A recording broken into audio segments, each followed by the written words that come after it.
Hey, Barry. Yep. Turn the volume down a little bit here. How are you? Pretty good. I'm just going to post a link in the places where I sent around that little note. Yeah. So Stacy will come. Don't know if anybody else will see the note in time, but maybe they will.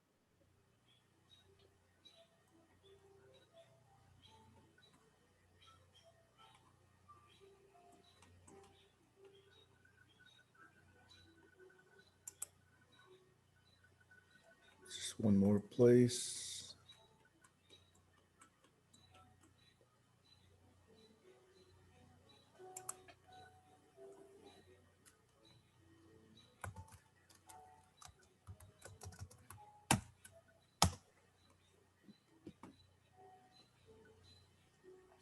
Okay, posted.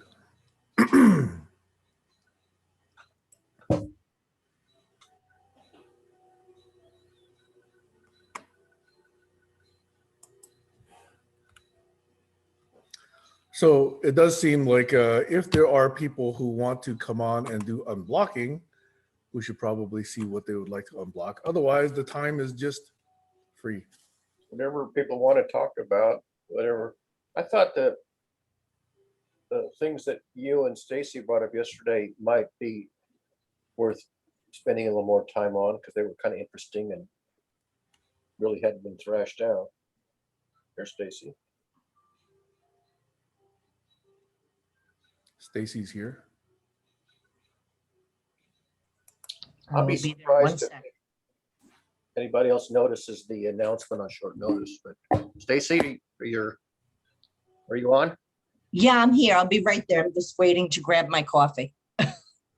Well, you know, if regular people go to the regular unblocking link and can't get in, they'll probably check the Facebook announcements where they'll see this link. Yeah. It might take them a few minutes. Yeah, I mean, Doug did post a notice yesterday that he was not posting today. So chances are people who attend the Facebook GCC would have seen that. Yeah, and Sam put the link in that comment thread. That's how I got here. Oh, okay. I have a little page that's always up on a window that has all the links. It's easier to find that because I know exactly where I left it. Yep. Pardon me while I finish the last pieces of my breakfast burrito. You're in a different room today. Yeah, this is the upstairs. I'm sitting at the dining table. Back there is the kitchen. Over there is the gong. That's the dinner bell. Oh. When my daughter finishes cooking dinner, she rings the gong and I can hear it anywhere upstairs, anywhere downstairs. Oh. Here, since people aren't here yet, let me hit the gong for you. We're going to see what the dogs do when you hit it. It's one strike. Not really any effect on the animals at all. Of course, they knew you were doing it, so. I love that. So that carries. By the way, that gong is made in the original gong making center of China, which turns out to be Wuhan, China. Wow. Really? But I got this like maybe a decade ago. It's quite a long time ago. So, but it's a modern manufacture, not an antique. Not an antique, yeah. It's a 22-inch gong. Cool. You know, I didn't like the little tiny desk-sized ones, but there are larger ones, so this seemed like a good compromise. Yeah, I thought maybe that the animals would startle, but they didn't. They're used to it. They hear it every day. Yeah. Yeah. Happy Father's Day. Hmm? Happy Father's Day. As suspected, none of my kids are up yet. It's still pretty early. Yeah. I was up at 4:30 this morning. I drove my oldest to the airport. He is going to be an official Californian citizen. Oh. So, yeah, kind of sad. Which city? Monterey. Oh, that's pretty. Beautiful city. Beautiful Is city. it? Yeah. What's he going to be doing there? His girlfriend's there. Aha. Yeah. One That's of the great- some pretty ritzy real estate there. It is, Oh. yeah. Interesting. So girlfriend's got access to some pretty ritzy real estate. I have no idea. And I'm not talking on recording. Come on, Stacy. Just us. We don't talk about other people. Hey, that's somebody else's rules, not mine. I like that rule. I try to stick with that rule. Isn't that the site of the Cannery Row story and movie? That's Carmel, I believe. But they're right next door to each other. Yeah. There was, I guess, a huge fish canning factory there that all's based on. That's Back, where Clint Eastwood was mayor for a while as well. that was Carmel, yeah. I know.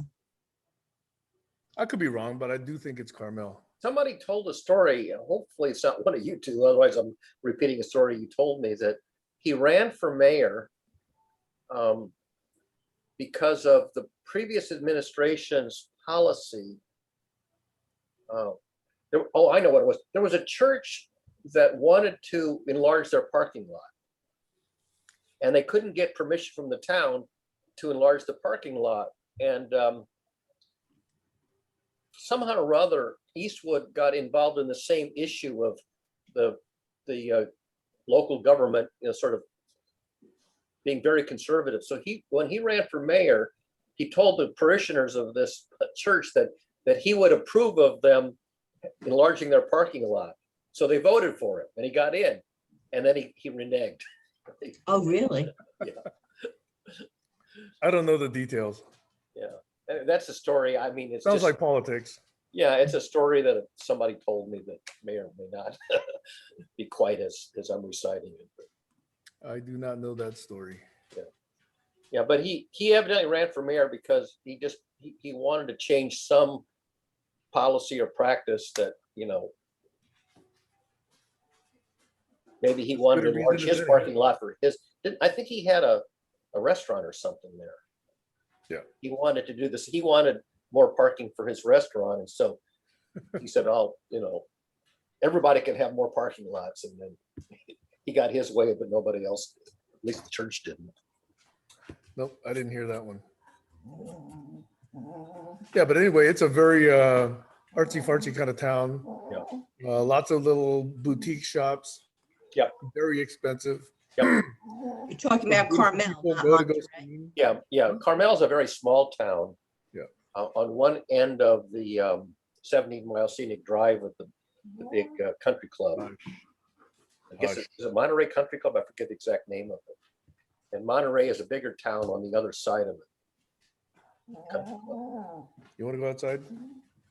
Sorry, I think the dogs want some attention. So let me. All right. Go ahead, take him out. We'll let you. I was thinking more about that point you brought up yesterday about moral storytelling and the fact that traditionally storytelling was the educational vehicle. And so that's how children learn morals, how to live an upstanding moral life. That was really one of the main functions of storytelling. And that function, when the public education system took over the role of educating the children, and moral storytelling sort of went over to the Sunday school and whatever, the entertainment industry sort of, because of the invention of radio and movies and television that created a huge market for storytelling, the entertainment industry didn't have the same Values. yeah, the same function. I mean, the same purpose. They were there to make money and to entertain people, not to do moral storytelling for the purpose of educating the general public.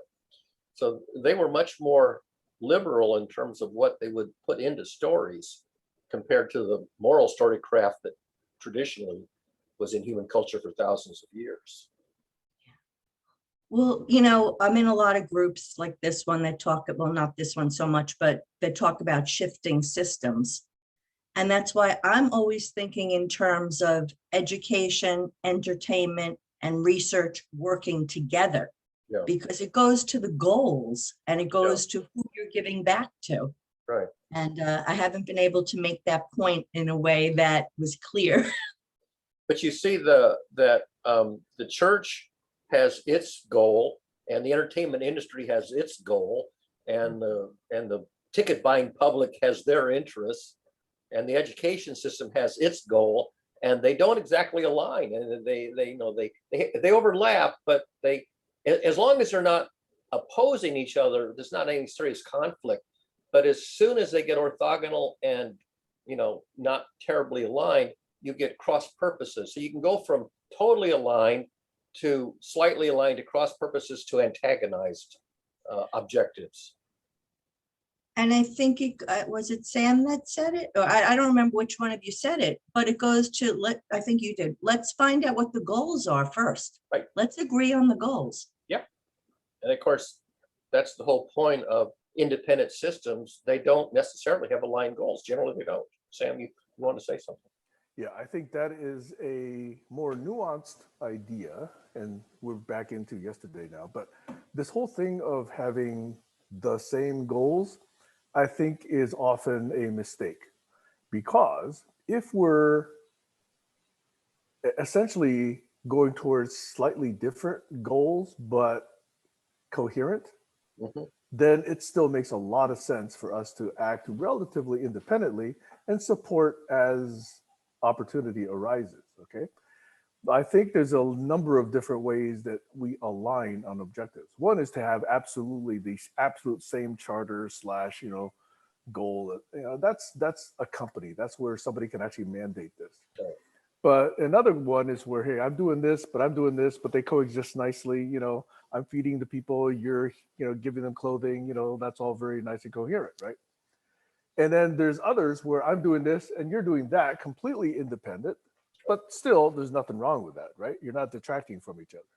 Then there's another one where it says, I'm doing this, but you're doing this, and this actually takes away from that, and that takes away from this. Exactly. That's another kind of misalignment. And then there's another kind of misalignment where I actually want, X, and you want not X. Right. Okay. So you want actively aggress against my desire for X. Those are different levels of agreement / alignment / disagreement.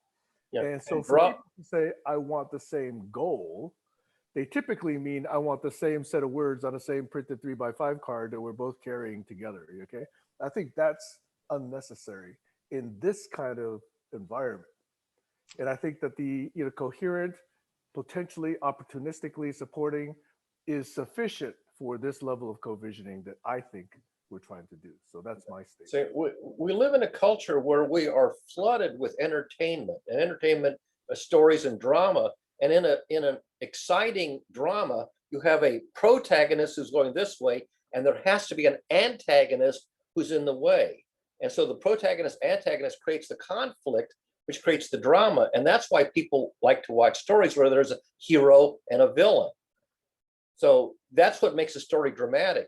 If you have characters who are perfectly aligned, there's really no story because there's no conflict.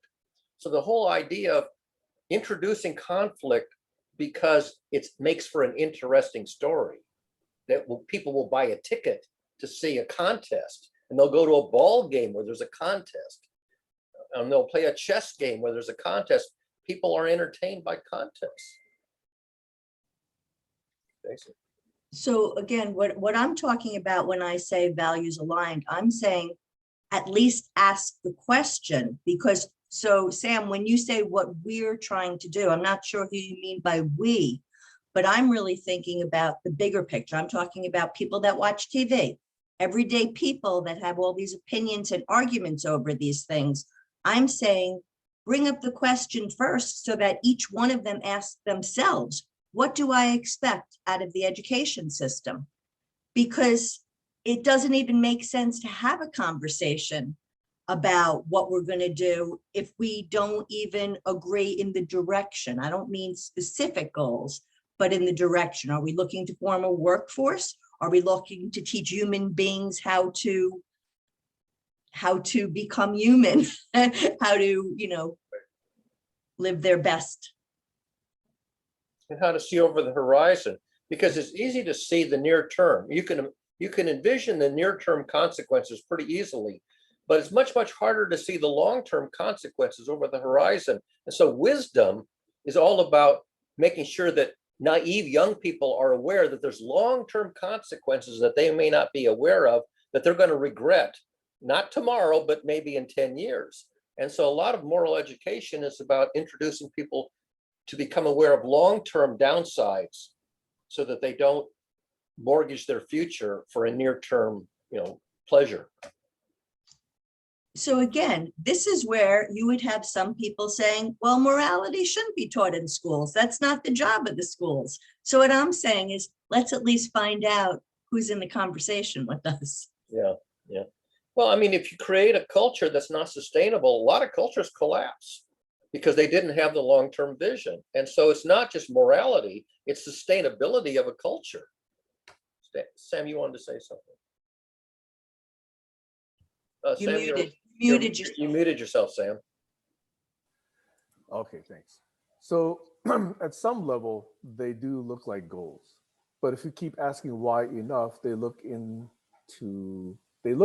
like what people call values. Okay. Yep. Sometimes principles. Okay. Yep. Principles, values. Again, I'm a foreigner, so think of the highest level kind of good, call it a value, call it a principle, write them down, be explicit, and then understand what you do and how it affects that goal, whether it's actually in alignment or whether it's always like kind of veering off to the left and you have to set a course correct. And so values, again, are something that I think you can't get society to agree on. And I think it's too much to get people to agree on. Yeah. If I know that what you're trying to do is educate people and what I'm trying to do is get them fed, that's coexisting. That's mutually okay, right? Yeah. And I think we should not need this emphasis or this mandate for shared values. We just need coexisting values. I think that's a good start. Yeah. I don't think it's the end goal, right? Just merely coexisting and having you sit here and I sit here, we not kill each other. That's okay. It's a good start. Right. But ideally, we'd be doing much more, building things together, growing things together, learning from each other, resonating, possibly even loving each other, okay? But coexisting is a good start. It would take us way beyond where we are today. So that's my I think it was, correct me if I'm wrong, I think it was Robert Frost who wrote the poem, "Good fences make good neighbors." That's coexistence. We have a fence between our property and I stay on my side of the fence and don't bother you, and you're on your side, and we're good neighbors because we're not at loggerheads. So that's like coexistence, right. But we're not enriching each other's lives. Right. We're not great neighbors. Right. Exactly. Right. So I think a good example is people that are like anti-abortion. So people anti-abortion, they don't want abortions. Then you have people that are really interested in increasing women's health care. And we know that in places where women have good health care, there are less abortions. So if we could separate and move away from, like you said, the values, there is a common goal, which would be lessening abortions. So I'm totally with, I think we're all in agreement here. Yep. Yeah. And you can have people who have very different other ideas, but share this one common objective, right? Which is maybe better health for everybody, right? This person could potentially be a Muslim. This person could be a Jew. This person could be a Christian. It doesn't really matter if they all care about good health and are working towards that when they're collaborating. Now, if they're out drinking, they can talk about all that other stuff, right? But when they're actually collaborating, as long as they're focused on the common shared objective, should work, right? Why not? Mm-hmm. So more than just getting along, but co-creating with your neighbor so that collectively you're creating more value than would exist if you're working independently. Yes. That brings me back to that definition of collective intelligence that I keep trying to propagate, okay?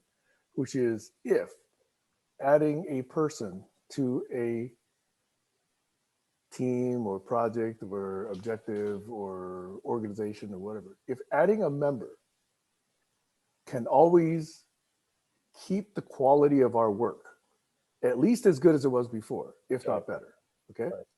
But in other words, specifically to not detract from Right. what we have previously done. If we learn how to do that and guarantee ourselves that we can always do this, then I think we will have understood collective intelligence. Yeah. But so long as we do not understand, so long as that adding of a new person or n different people potentially detracts, degrades, diminishes, the original product / quality / whatever we're trying to do, that's when we prove to ourselves we still do not yet understand collective intelligence. Yeah. I think it was the mythical man month that brought out that as you grow an organization, you eventually do go to the downside, that there is some optimal size of a work group, and beyond that, it degrades. And that was the main thesis of the mythical man month, which came out, I don't know, 30 years ago. It said if you don't understand what happens, right? The cost of communications, the cost of coordination, you don't understand that, then you have the, can you get pregnant in 1 month if you have 9 women, question.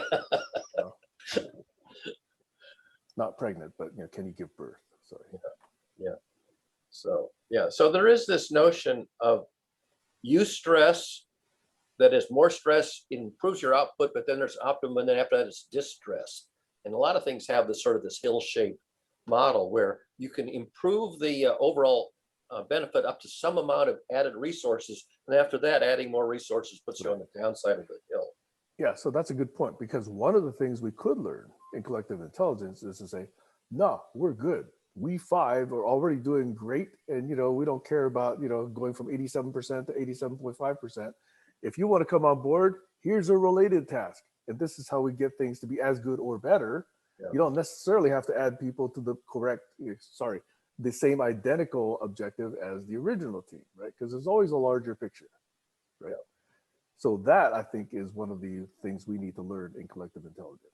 In engineering, there was always the downside that you have an idea for a new product, a new innovation, and you have some engineers who create it, and then along comes the marketing team to go out and sell it.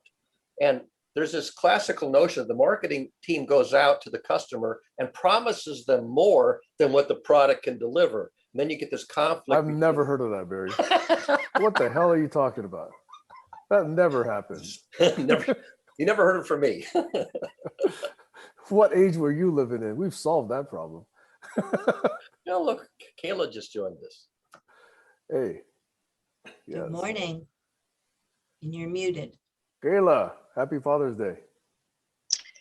Good morning. Happy Father's Day to you. It's nice to see your kitchen. Is that your kitchen? That's the kitchen. That gong, I was telling Barry and Stacy, is the dinner bell that Ronnie rings, so we can hear it throughout the house when she's done cooking. By the way, go. Tell me. I was just about to say, that door I'm pointing to right now is where I go and take my morning shot sometimes when I remember to share my good morning view. So I'm upstairs right now. Very nice. Happy Father's Day if I didn't say it already. Thank you, Kayla. And I got my tickets. All right. So you've got your whole itinerary for the next month planned out, it looks like. Okay, so if you will allow me to check in. Please do. Please do.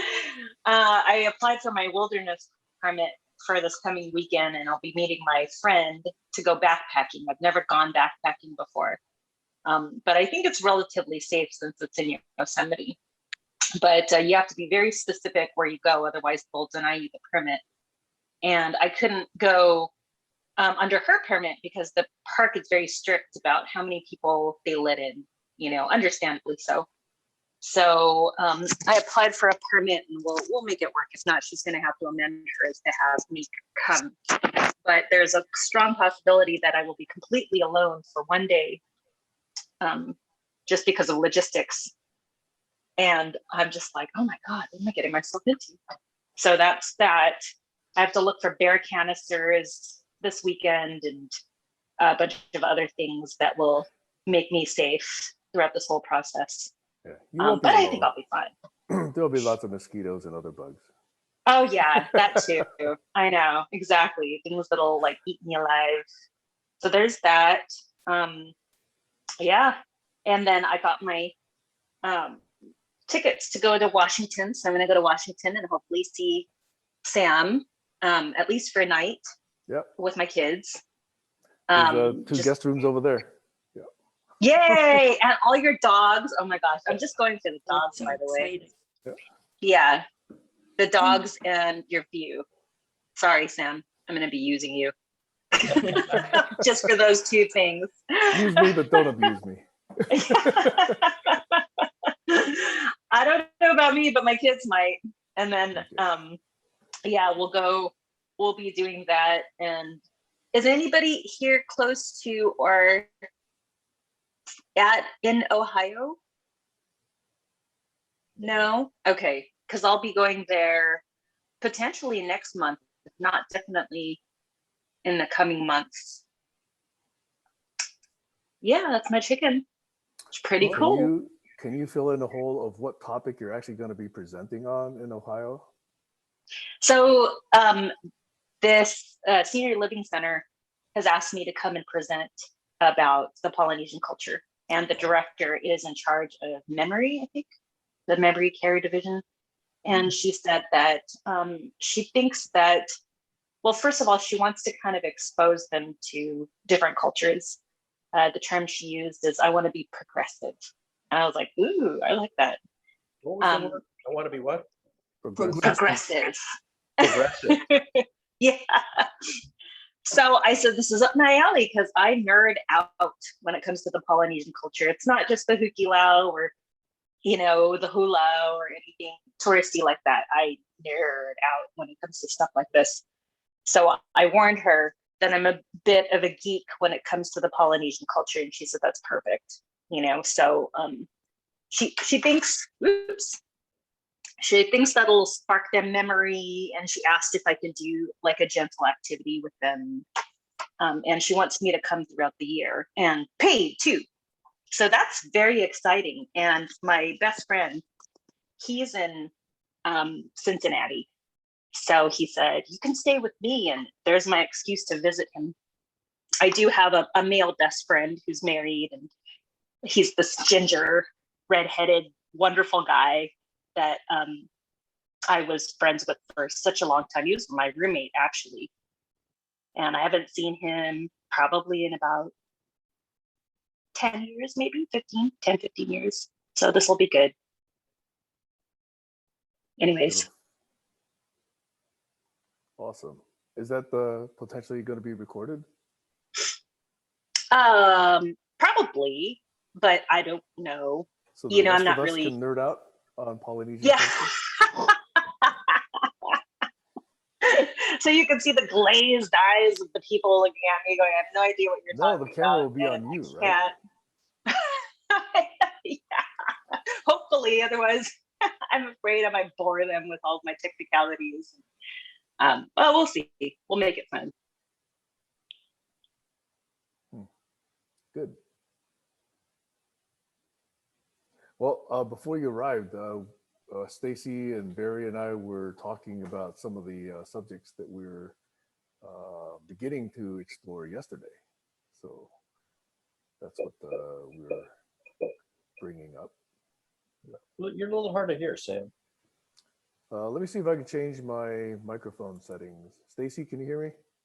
I can hear you now. It's a little low, but Okay, let me change that. I think it's when you talk low. I don't think it's your microphone. Yeah, I think it's when I talk Yeah. softly. I that's my natural tendency.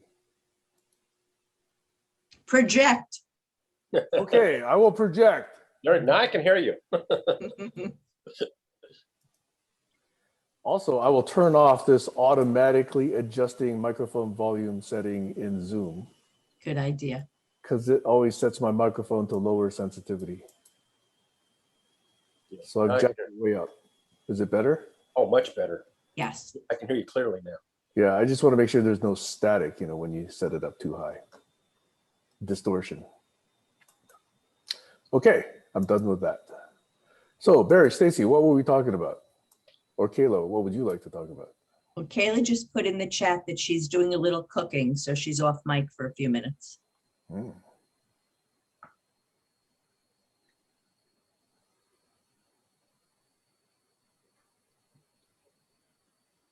I will share that Kayla and I are going to be, and whoever else, maybe one or two other people, going to be trying an experiment on the 30th regarding that whole reading thing that I was telling you about. So we're going to be starting by reading Doug and Fabian's book out loud, just to see what the experience of reading aloud feels like. You know, I'm hoping that it will take on the same qualities as like a sing-along, like a read-along for a different population of people. You know, like I know Kayla and I both said we were the ones in class that liked raising our head to read out loud. So I'm interested to see how that's going to work, because, you know, again, it's for a different, that piece of it. There's other pieces of it, but that piece of it is sort of a way to allow people that maybe don't either have anything to say or want to say something, but it still gives a little bit of an opportunity for creativity. So like almost like an audience becoming part of a show. So I want to see how those emotional dynamics play out. So I'm excited. I'm glad Kayla agreed to do this with me, and anybody else that wants to come. And then we'll go on to the next phase that, you know, Doug and I have been talking about. I'm excited too. Thanks for the opportunity. I have to echo that same fact that I do enjoy reading out loud and raising my hand for stuff like that and reading to my children when they want me to.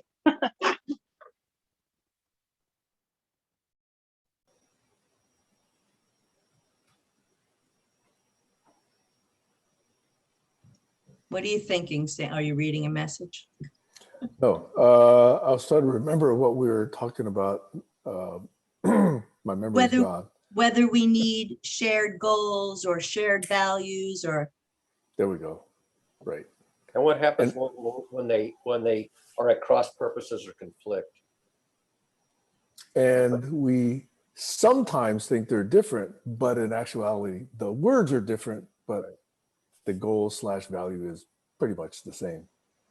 And there's a lot of unnecessary disagreement when the words don't sound or look the same, but on deeper investigation, should be not a problem. There was a chap from MIT named Mike Eisenberg way back in the Usenet days, and he used to point out from time to time when people on Usenet were in violent agreement with each other. Vehement agreement. Yes. Yes. you started to talk about when you have an optimal team and then you have a new team member that, you know, better to put on like a separate task. I think that's really a really important concept, because the inclusivity is still there, but the task is different. So just taking something simple like this, like the reading thing I'm talking about, there would be an opportunity at some time. Let's say somebody wanted to write a theme song for it, or somebody there's like so many different ways that somebody could put a point and then move in their own direction and create something of their own. Yep. And to me, I think that's, what we should what we should strive to do. I think that would be a good way to deal with things, because there's a place for everybody. It's just getting in the right combination. And understanding the big picture. If you have a small picture, then there isn't room for everybody, right? But if your picture is big enough, then you understand how all the parts can complement, not possibly even amplify, resonate. Right. But keep in mind, from the other direction, there's lots of small pictures within a big picture, and some people will never be able to see a big picture. That's just not how their brains work, and that's okay, as long as they're in their own small picture where they have some, they have their own room to express themselves, but it doesn't get in the way of anybody else. So I agree with that sentiment, although I could potentially raise a distraction, and that is it really true that some people can't see a bigger picture?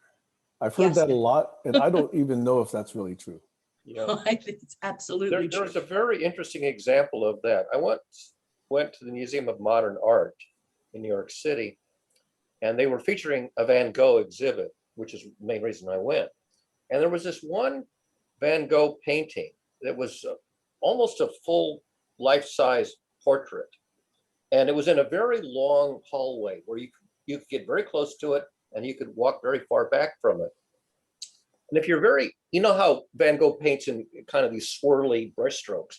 So if you're up close to it, you could see the brushstrokes very clearly, but you didn't really see the whole picture. And if you were way, way back, you could see the whole picture, you didn't see the brushstrokes.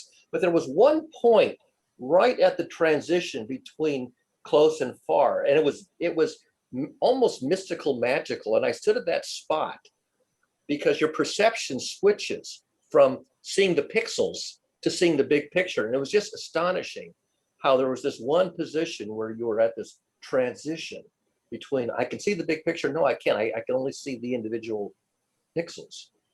It was a very remarkable experience.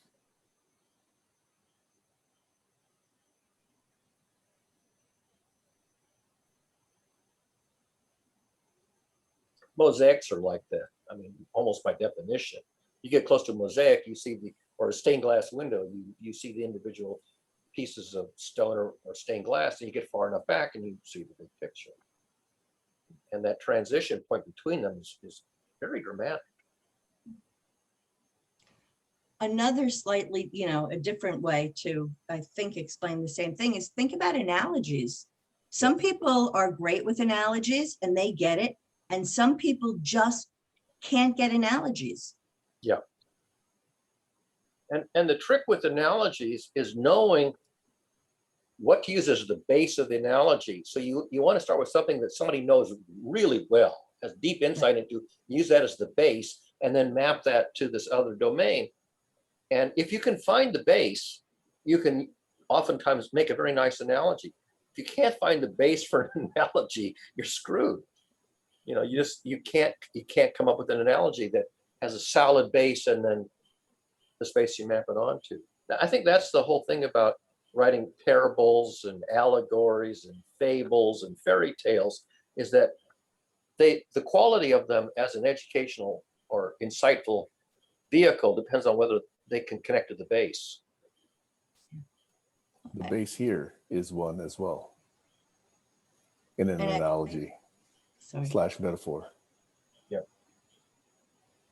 So I think the point that I was just trying to make is that I don't know that we have time to find the perfect analogy for every single person.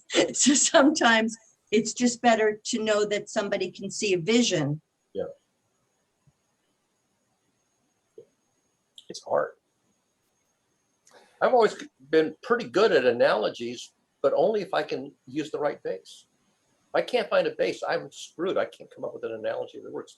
And in this quantum physics, where they try to do like the Higgs boson, they couldn't come up with the base for the analogy. The analogy they used was a terrible analogy. It's like swimming through jello or something. It was completely useless analogy.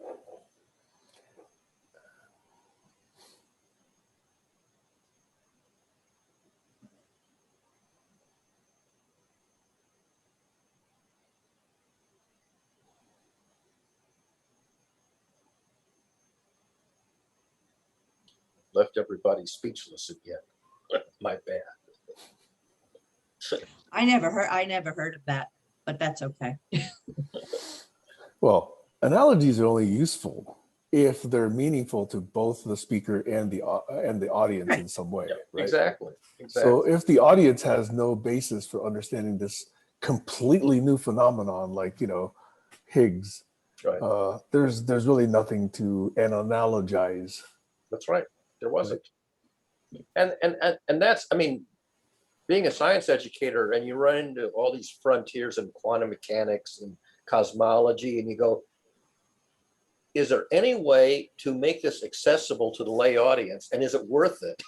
And can you come up with a story, a narrative that doesn't do violence to the science? Me. You know, Can I then get triggered since you bring this up? Okay. I You mean use the word, alerted? huh? Yes. You mean this is- alerted? This is my alert, okay? No, I'm actually triggered, okay? But those words, I'm a foreigner, like I said. English is my second language, by the way. I wouldn't know that. That I hear and I see the word quantum used way too much. exactly. When people talk about doing good or enlightenment or systems understanding or light working, quote unquote, or all of this other, dare I say, woo stuff, there's just too much use of the word quantum. They latch on to one idea, and then they say, oh, well, that applies here and that applies here. They don't understand, the scale of the uncertainty. They don't understand Planck's constant. They don't understand superposition, and the wave/particle Duality. behavior. And it's just amusing, but also irritating to me how incorrectly used it is. And they speak so profoundly about these new insights they get from quantum physics. And it's, that's a big leap from quantum physics to what you just said. Yeah. And that's usually not a useful conversation, I find. Have you ever watched the World Science Festival? They have them every year in New York. Brian Greene is often the host of them. And they're up on YouTube. They're fabulous. They're like 90 minutes sessions. And they did one on quantum physics. And Brian Greene came out to do the opening monologue before the panel. And he did exactly what you're talking about. He threw up on the overhead projector all these ridiculous uses of the word quantum out of context to make it sound cool. Yes. And like modern. a quantum boomerang, like, woo. Yeah. But he exactly, if you find this particular video and watch the first 10 minutes, Brian Greene did the same rant that you just did. Yep. And another related idea is the idea of multiple universes. That also, again, is used in many incorrect, as far as I can tell, contexts. Yeah, absolutely. What do you mean? That there's, a version of a universe somewhere that's exactly like me, but different in just this one way. And they could say, imagine that. Okay, fine, I can imagine that. But okay, so what utility is that really? And what point are you really trying to make? And is that even probable? I think the problem with these multiple universes and these many claims is probability and statistics is not factored in. Yes, not factored in correctly. Correctly. It's factored in a very abusive, non-mathematical fashion. In fact, infinity equals infinity is another typical error. Okay. There was, I don't know if you know who Ethan Siegel is. He's the guy who writes for Forbes magazine, and he's also on Facebook. He writes on cosmology, astrophysics, and general science and stuff. And he had an article, I think it was just this past week, on how much can you vary the coefficients of the natural laws and still have a universe at all? How much can you vary the strength of gravity and the amount of energy? Well, there's about 20 constants, right? Yeah, there's about 20 constants. And people love to argue about the so-called fine tuning, that if you change these coefficients just the littlest bit, then there can't have been a universe, there can't have been planets, there can't have been chemistry, there can't have been life, And so he did a very nice technical analysis of this just this last week. But it ties into this multiverse, because you can think of two different forms of the multiverse. One is where you have the same laws, but the coefficients are a little different. And the other one where you have completely different laws entirely that we've never even envisioned. Well, like in science fiction, for example, where you have this imaginary universe that the laws of physics are completely unfamiliar to us. And there are people who use this fine-tuning argument in a theological context to try to argue that it had to be intentional, or otherwise you wouldn't have the universe we're in. And I point out a very simple counterexample. When I was studying electrical engineering, I took an optional course in electromagnetic field theory where you learn Maxwell's equations. You spent a bloody semester just trying to understand these 4 equations. But one of the most astonishing things that comes out of Maxwell's equations is when you have static electric fields, or when you have magnetism, the question is how strong is the field that you generate from, say, 1 electron or 1 proton, or how strong is the magnetic field from, you know, some unit of magnetic induction. And so there are these 2 coefficients. One is called the electric permittivity of space, it's called epsilon, and then there was the magnetic permeability, and it's called mu. And these 2 coefficients are in Maxwell's equations. And if you multiply epsilon, the electric permittivity, times mu, the magnetic permeability, you multiply those 2 numbers together, take their square root and invert it, you get the speed of light. The speed of light comes out of the magnetic permeability and the electric permittivity of free space. But if you are in water or the Earth's atmosphere or some other material, then those values are different.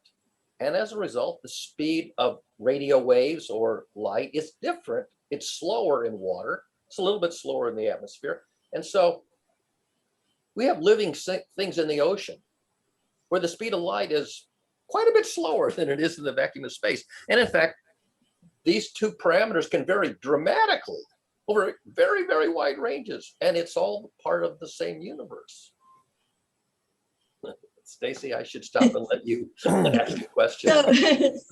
So to my child's mind, just listening to you without knowing the math, the first thing that came to mind is, well, that's the secret to time travel right there. Yeah, you can slow down time by living in water or a dense atmosphere. Or on Well, top of a mountain. I didn't work out the details. I just know the answers in there. But here's the part that astonishes me. I once asked, not Ethan Siegel, because I did ask Ethan Siegel, but before I knew him, I asked the same question. Is there a speed of gravity? And is the speed of gravity the same as the speed of light? And how do we know that, or how can we test that? And it turns out, and this is now well established, but when I first asked the question, it was sort of an open question.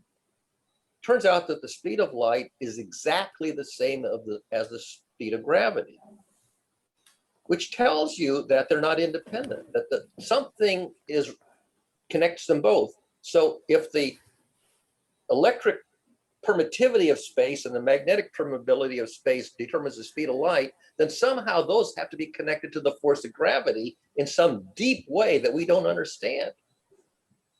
And I keep wanting to ask the question, how can we take advantage of this observation that the speed of gravity is identical to the speed of light?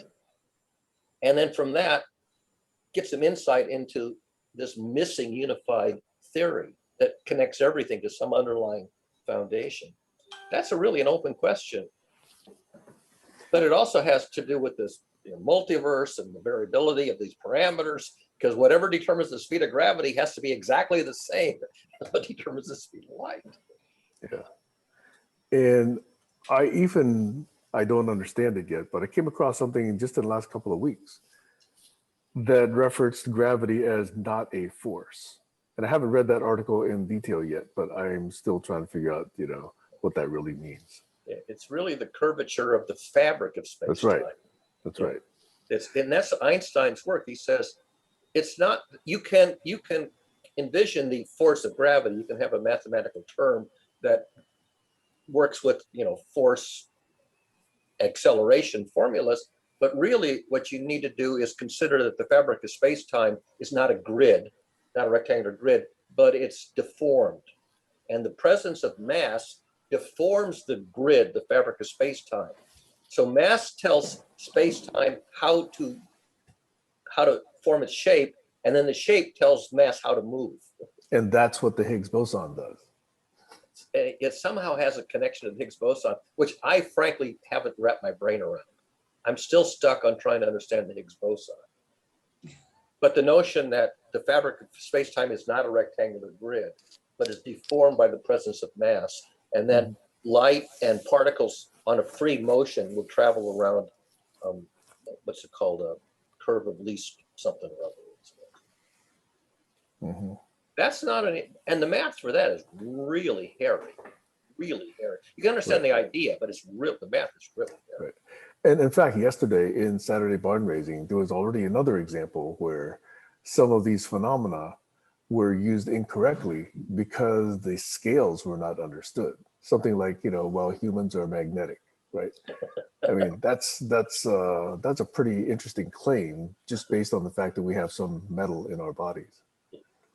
Not even not even in a lattice. They're just, independent molecules, Right. Atoms within molecules. Right. And they're not a Higgs, they're not an Einstein-Bose condensate where they're all aligned. If they were all aligned, you have a magnet. But if they're just random, that's what I mean, is they're not even in a lattice. Right. They're, so they don't, they all have to line up, which is pretty hard to do. In a human being. Well, it's easy to do it elsewhere. In a ferromagnet, you can put a very strong magnetic field and you can get them to line up and they'll stay lined up unless you beat on it or heat it up, because it's hard for them to move. But if you try to do it in a liquid, forget it. It's gonna boil, go chaotic again. Stace. So because this conversation is so way over my head and I want to bring it back down, and because I know that Einstein spoke about science and imagination coming together, I will throw out an imagination question. Okay, so Barry, you mentioned that the density is a factor. And I can't even repeat everything you said, but the first thing I thought about is what effect is created with the density of emotions? Like, I don't, like I wonder, certain emotions are heavier. And, when you're in a room with people, I mean, there are people that measure the emotions of a room. Yeah. I think the experiments on plants tie into that. So it just food for thought. It's like stress. I mean, a lot of stress is emotional. And I mentioned earlier that there's something called eustress, which is good stress. If nothing is happening, so you're in a totally blank environment, there's no information coming in, that's really boring. Okay. And then if you observe something at all, there's something other than nothing to pay attention to. So eustress up to a point is good because it's focusing your attention on something interesting. But then you can overload it and you become bewildered and unable to process. So, and emotions are interesting because emotions can be eustress, they can be beneficial, something to pay attention to, but then overload of emotions and you get into the distress side, the downside, and you can't process it. You've overloaded the brain. So yeah, and that's one of the things about storycraft. When you have a very good Hollywood script writer, they learn how to put just the right amount of emotion into a scene so that you would focus on the scene, but you're not so overloaded that you can't make sense of what just happened. And there's a lot of techniques that they do. Well, they will throw a shocking scene at you that you can't process in real time. And then the rest of the story, they'll go back piece by piece and feed it to you more slowly so you can finally make sense out of this explosion that, was totally, unfathomable when it happened. So yeah, the density of emotions emotions are information. So the density of information, if I start talking at the graduate level of advanced science and math, I'm going to overload most of my audience. But the same is going to be true if I'm doing a very dramatic sketch where there's lots of emotions in flux. That's equally overloading because emotions are just another species of information. Even the use of the word density or heaviness in emotion is a leap, It's an analogy. Yeah, because what you can talk about, is my understanding, is what happens to a person's, let's say, energized state, which again is another abstraction, okay, and what emotion does to that. If you're feeling capable or happy, you feel one way, you feel strength. If you feel depressed, typically you feel weaker, you feel more slumped over, and that kind of gets mapped to lightness/heaviness, and possibly not correctly, although there is kind of this rough mapping that could be done. Well, because I am actually interested in actually outside the human system, if there is a measurable change, in terms of wave or particles or whatever words you want to use. I don't have, I'm sure there are people that are working on that. I don't have that information, but that's what I'm referring to. I want to know more about that, because as well as we understand what stress does to the individual system, I'm interested, what is it doing collectively in a measurable way? Yeah. There are a number of molecules of emotion. There's probably thousands of different species of neurohormones that mediate emotional states. Most people know some of them. They know the names of the ones that are used routinely. And you can have just a light a surge of them, or you can have a very dense surge of them. We're actually counting the number of molecules per cubic centimeter, that are flooding your system.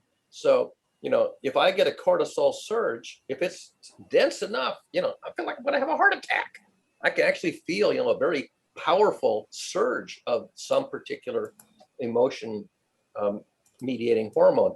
Spilkes in the genectic is like, the stomach, the surges. You can go from anywhere from butterflies in your stomach to where you want to vomit, projectile vomiting. So yeah, you can, for some emotions that are mediated by actual molecules, you can actually measure the density of them. This is one of the reasons, by the way, when you slaughter an animal for food, if you slaughter it violently, it will have a huge stress in the moment of slaughter, and that will make the meat taste gamey. And if you don't want the meat to taste gamey, then you want to slaughter the animal humanely, which means fast, and that they don't have a chance to generate this huge surge of adrenaline and all kinds of other molecules of emotion that will then flood the tissue and make the meat taste gamey. Oh, I didn't know that. That's interesting. That's part of the reason for the kosher laws of how you slaughter an animal. You have to slaughter it humanely. And Temple Grandin used that same idea when she says cattle are in the chute going into the slaughterhouse. She said if the chute is a straight line, they can see what's ahead of them. If you make a curved chute, the cattle can't see more than one or two ahead, and they don't start generating all these stress hormones, and the meat comes out better. You have a more humane system. So that idea goes all the way back to kashrut and all the way up to Temple Grandin in modern times, designing cattle chutes for the slaughterhouse. And humane, that word used in that context is a euphemism. Which word? Humane. Humane, yeah. Yeah. So it's not stressful to the animal. And she was very keen on sensing what makes an animal stressed. She had that impending insight. Death. Well, yeah. When I felt that I was, in mortal danger, I had all kinds of, uncommon emotional states that arose. Some were calming and some were not. What was interesting is that the calming ones were the ones that saved my life. So actually, our objective in life is to make ourselves taste better to those who will consume us. Mr. Man. I was going to say to Joshua yesterday, because I don't know if he knows this. I'm sure that the two women here are familiar with this. If you have a baby in your arms and you smell the back of its neck, it has a very sweet smell. In fact, there's a flower called baby's breath that's sort of based on this notion. And if you've never handled an infant, you may not be aware of the smell of the back of a baby's neck. And by the way, if you are up against a person who's in a lot of stress, a lot of fear, and you smell their skin, it's wretched. Because there's a neurohormone called bombacin, which is released if you feel like you're in a threatened state, and it goes to the skin. And the reason it has a wretched smell is if a predator goes after a prey, and the prey has got this state. When the predator gets his mouth up to the skin to take a bite, the predator wants to throw up because this bombacin is wretched. So there's these neurohormones have multiple functions that are just astonishing when you learn the biology. Which is why I reference again Sapolsky in the chat, the human, the biology of human behavior and human psychology. Yeah. It's fascinating. It's very complex and not at all obvious. It takes a guy like Sapolsky spending years and years to work it out and work out the models and the science, and then present the science in a way that which is even more remarkable. He can put it accessibly to the public. Exactly. Or at least Stanford students. Yeah. Well, I mean, I watched his videos up on YouTube. They were really quite watchable. Good. They're very good. Yeah. They're extremely good. Yeah. Yeah, I think he's on the order of Sagan as far as, delivering scientific thought. Yeah. Yeah. I don't know that he'll do a series like Cosmos, which is, very lavish. Well, his lecture series is already, in my mind, already is impactful. Well, yeah. I mean, lectures. to somebody like you and me who sort of in the same frame of mind of attending graduate classes at Stanford, he speaks to that demographic, and you and I are in I that. was able to understand him. I enjoyed his lecture. I've watched Other people can understand, yes. Yeah. Yeah, he's really remarkable. And people like that are few and far between, who can present very technical stuff for an hour and a half, and an audience can stay attuned and even remember.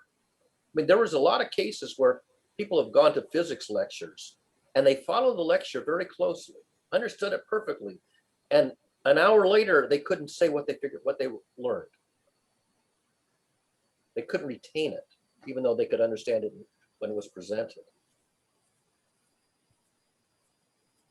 Mm-hmm.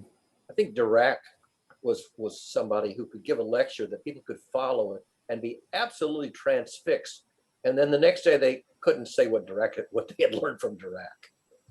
But that doesn't mean they didn't internalize it. Like, I often can't repeat back what I've heard, but it's in there and it informs my thinking about other things. Yeah. The synapses have been connected. Yeah. The ruts may not be deep yet, but at least the path is there. So the next time you come across it, it's reinforcing. The rut gets a little bit deeper. Well, by the way, has anybody here watched the Netflix series Manifest? That's next on my list. I just saw the teaser. I just started watching it. I've seen the first, I think, 4 episodes now. And there's a very interesting meme called Own Your Truth, which really struck me because yesterday we're talking about truth as sort of this important meme, and whether or not you can be self-deluded so that you don't even know your own truth or acknowledge it and admit it. And this meme of Own Your Truth is one of the central memes of the series. Everybody has an inner secret that they may or may not be aware of or willing to admit or willing to own. And this is I love the series. I mean, I've only seen the first 4 episodes, but you got nothing better to do on Netflix, here's a recommendation from Moulton. Go watch. By the way, that's one of the other things I like about the appreciators method, is that it makes it easier to look at that part of yourself you don't want to see, because it helps you to flip it and see the gifts that it brings you. Yeah. So I'm really transfixed by this series, and I don't know how many episodes there are. I haven't seen the whole manifest of the manifest, but boy, it looks like a fabulous series. I have to watch that. What's it called? Man at Best? Manifest. It starts with Manifest. It's all the passengers on an airplane that went through a very kind of magical, mystical, unexplained experience, and all the passengers then have some long-term effect of this episode. 5-year disappearance. Without giving away, because it's in the opening.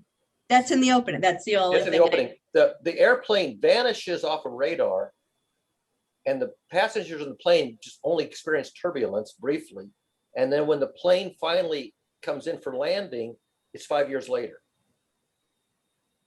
They haven't aged, but the Earth is now 5 years later. And so it's a kind of a mystery. What the hell happened? It's kind of science fiction, but also detective stories and national security and psychological. It's a really fabulous mix of all these elements of what happens if 5 years later, you're back on Earth as if you haven't aged a day. So I have a question for you, Barry. Yeah.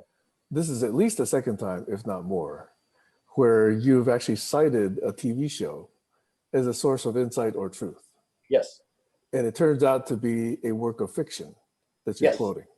Yes. And I'm curious by that phenomenon, why you attribute so much insight and so much truth to fiction. Because what's really present is a very nice presentation of a sequence of emotional states of the characters. What happens to the characters emotionally and psychologically and behaviorally in these very unusual circumstances, very uncommon experiences. And so you get a mapping of the life story of characters who've gone through some unusual, stressful, or traumatic event. And in real life, you don't get that very often. So the ability to present a drama that involves experiences, emotions, learning, relationships, that's very cleanly presented. That's the truth. Because these things are very true to life about how humans do behave under very stressful circumstances. People come back from war, from Vietnam or whatever, and they're changed. And we know that they're changed, they have trauma, but we don't have a whole much insight into what's really going on. Because their stories are not turned into these fabulous dramatic presentations. So that's the truth that I think is really insightful in these dramas. So I like the story that it's presented that way. I think it's very effective. And in fact, it does speak to a lot of people. Yeah. But it clearly is presented through a perspective, that of the author, that of the Yeah. director, that of the producer, that of Right. the costuming people, et cetera, et cetera. So there is a filter there. Yeah. And so it's definitely being told from a point of view. Yeah. Now, if that team is solidly based, in quote unquote, the big T truth, then I get it. Okay. But there are many such works taken from a perspective which is a very, let's say, opinionated perspective, and not complete and not even potentially realistic. fair. Not realistic. Yeah. Yeah. And I think therefore, those stories, while they can still be as compelling, if those are just taken as true as the first case, then there's kind of a misdirection involved. There's a misinterpretation potentially lurking. And that's what I think is incomplete about taking that as ground truth. Now, as a way to tell an insight, it can be very effective. Yeah. I'm just, saying there's potentially another side of quote unquote the truth that is not included in the presentation, which is very opinionated. And that, I think, is a distinction that you don't get merely by consuming the show. Yeah, that's why for example, my friend Anne-Marie, who really loves drama and fiction, she's always recommending, she recommended that I watch The Good Place and Lucifer. And after I finished watching those, I said, all right, what's next? She says, watch The Lost Kingdom and Vikings. She says, you might not like it because it's got a lot of gore in it. Well, yes, it has a lot of gore in it. And for that reason, I didn't want to watch that. But then I stumbled onto this one, Manifest, which does engage me. And it doesn't make me, want to turn it off because I can't stand watching all the violence and the gore. But what I look for is how good is the model in terms of human behavior. So when I watch Once Upon a Time, by the way, one of the characters, the guy who played Prince Charming in Once Upon a Time, Josh Dallas is the actor's name. He played David Nolan and Prince Charming. He's in this Manifest. He plays one of the central characters in Manifest, which was interesting because I looked at his face and I go, I've seen this guy before, but I couldn't remember what series I had seen him in. It turned out to be Once Upon a Time. But I mean, fairy tales are like that. They are about human behavior, but to extreme. You have heroes and villains, sort of. It's like Cruella de Vil. Simple archetypes. Yeah, they're Jungian archetypes, which are exaggerated to the point where there's no mistake. So you have this extreme exaggerated archetype, Jungian archetype, the hero and the villain and the victim and the naive boy and the woman who's an orphan, doesn't know anything about lineage. So you have these archetypes, and then you say, okay, now that you've exaggerated the drama, so I could see it clearly, now I can understand the same drama, but it's only a bunny hill, not Mount Everest. Yeah, I am leery, unless you're a very young child you've got a very young child you're speaking to. I am leery of these very blunt personalizations or role types / persona. It's good for elementary or preschool kind of understanding, but unless you evolve beyond that, you're always going to be stuck there. Yeah. I was traumatized by The Wizard of Oz. Our mother took us to see it at the Orpheum Theater when I was, I'm going to say 6 or 7. I don't remember when I saw it. But that scene where the big projection Flying of the monkeys? wizard on the smoke. Sorry? The flying monkeys? No, it wasn't so much the flying monkeys. It was when the Wizard of Oz is to the end where he's projecting this huge image and the characters are all, Spoiler alert. That was terrible. Yes, if you've not seen Wizard of Oz, turn it off now. That was terrifying. I am the Oz, the great and wonderful, whatever. Powerful. So, powerful. So there are passages where the first time you see them, if you're very young, they're overwhelming, possibly even traumatizing. And that I couldn't watch Who's Afraid of Virginia Woolf until the 90s.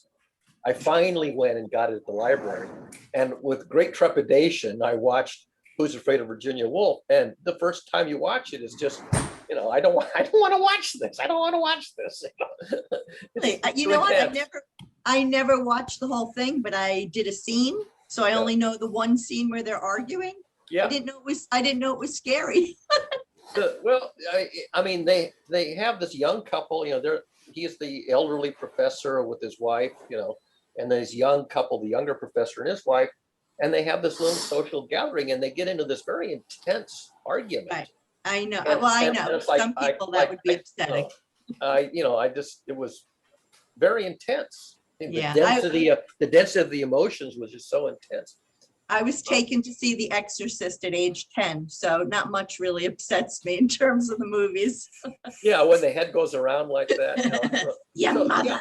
So the special effects now, as time goes on, the special effects genre gets more and more scary. The monsters get more and more scary. The special effects get more and more scary. And I think, today's youth are acclimated to watching those movies at a much younger age than they would have, say, back in the 50s when I was a kid. Those would have been terrible, experiences to go see movies like that, when I was 10 years old back in the 1950s. That's a loss of innocence. I have never been scared by the science fiction kind of. Yeah. I've been scared of the movies where people are the villains because I'm afraid of people. I'm not afraid of monsters. Yeah, I get that. I mean, the villains, in the history books, the villains are there. The monsters are there, but they're portrayed in a very bland text. It's not like, when they do these historical novels or movies, and you see the blood and the gore and the meanness and the mean-spiritedness and the psychopathy acted out, it's a lot worse than if you're just reading a page of plain text. So the history books are very misleading about how wicked, how villainous, how awful Stalin and Hitler and all these kings of the biblical era and all were. You get these stories and you don't really appreciate the dramatic intensity, how it was for the people who lived through that. Right. Well, to go back to what Sam was saying, for me, if it's a good writer, you see different aspects of a character. Yeah. So that's what I find interesting. I mean, I was at a dinner yesterday and, again, Netflix, the Betty Broderick stories on second season of Dirty John. And it was a very interesting conversation of the people that could really see how she was driven to do what she did, which is based, I won't say in case anybody's going to watch it, although they could look it up. And those that didn't, it's just, I don't know. I find it fascinating to watch these things, but then discuss it. Yeah, Equus, the play on Broadway. I don't know if you know this play, Equus. Richard Burton. Richard Burton plays a psychologist, and when I went to see it, I don't know the actor, the boy, but Daniel, the guy who plays Harry Potter, what's his last name? Radcliffe. Daniel Radcliffe played the boy in a more recent reprisal of Equus. But what I remember when I saw it, I think it was maybe back in the 70s or 80s, is that here's a youngster who does a terrible thing. And, it's just evil, wicked, senseless, mindless act of violence. And at the end of the movie with Richard Burton as a psychologist, you have empathy for the boy. That was a remarkable experience to sit there and watch this whole story. At the end, you have empathy for this boy who did this terrible thing. That's one of the values of storycraft. That's just, you would never get it any other way. If you read the news story, you would think, oh, send this guy away to, lock him up for the rest of his life. Yeah.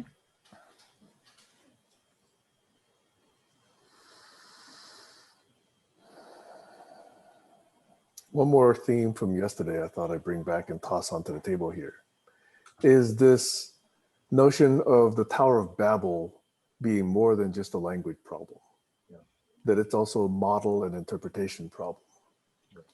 And it's compounded by language, of course, but it actually can take another level of complexity. Yeah. And we're so easily sucked into that simply because, if you've been doing your thinking and I've been doing my thinking, somebody else has been doing their thinking, it's going to have a different path with different derivation, with different words, with different backgrounds and evidence. And if we just let that differentiate, keep us different, keep us separated without really leaning in and looking at where there's commonality, looking at the topology of it, looking at the common connections, then we remain in disagreement, even though fundamentally we may not be. And when we're too busy to do that task, then we'll never have that meeting of the minds. Yeah. I think that is a modern Tower of Babel problem. What's amazing, people here speak English, and for most people, it's their native language. I think, Sam, you learned it very young, but as your second language. Here are people who presumably are perfectly good English speakers, and they don't have the same concept of what words mean. And this ability to speak a common language. Even the British and the Americans, two countries divided by a common language. I don't know if you saw that cartoon I put up with, what was the cartoon character? With the little urchin boy making up his own words and his father is. On the beach with the crabs? No. Oh. Well, I have a hard time remembering the names of these. But it was the same thing about that each generation makes up their own, vocabulary.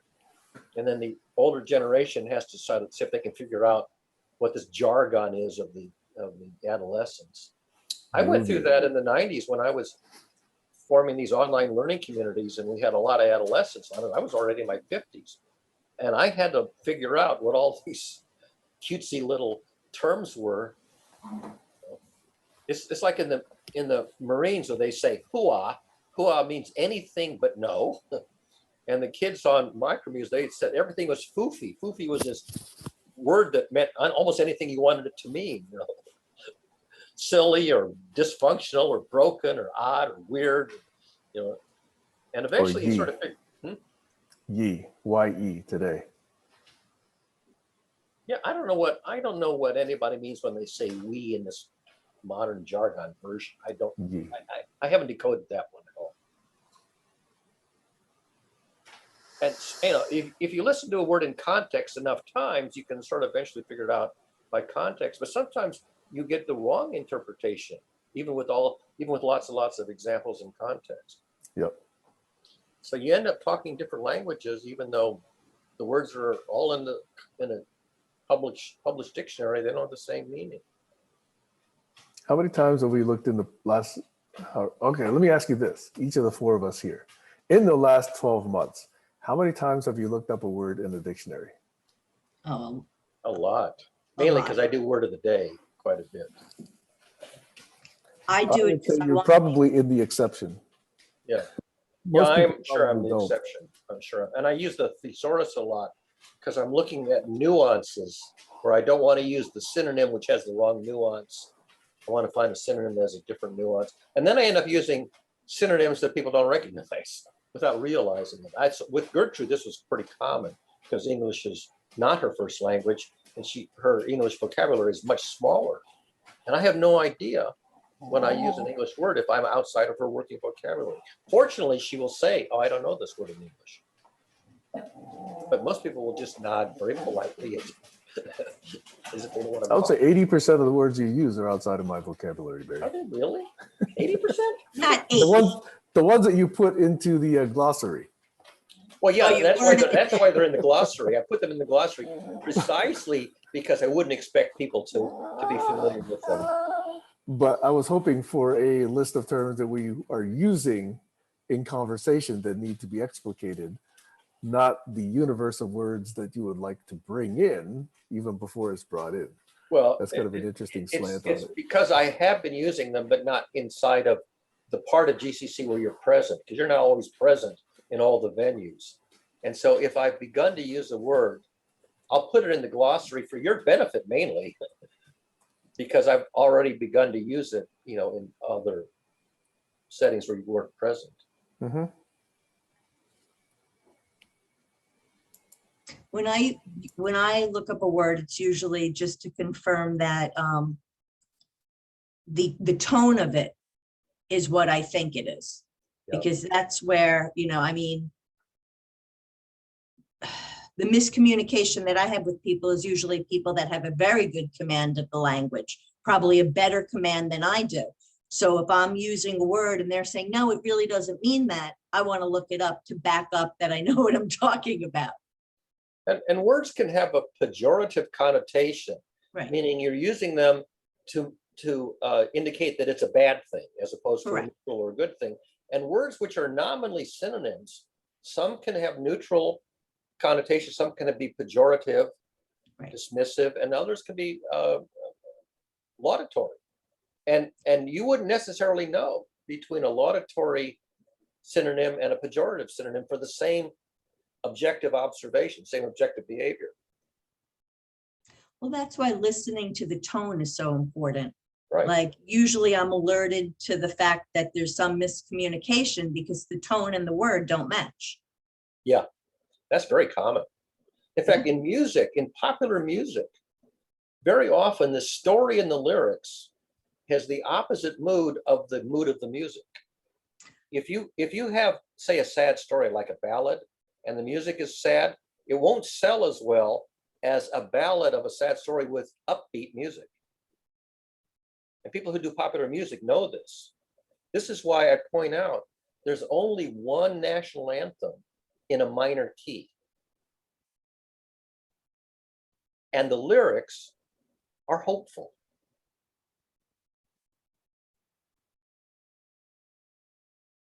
Does anybody know which national anthem I'm thinking of?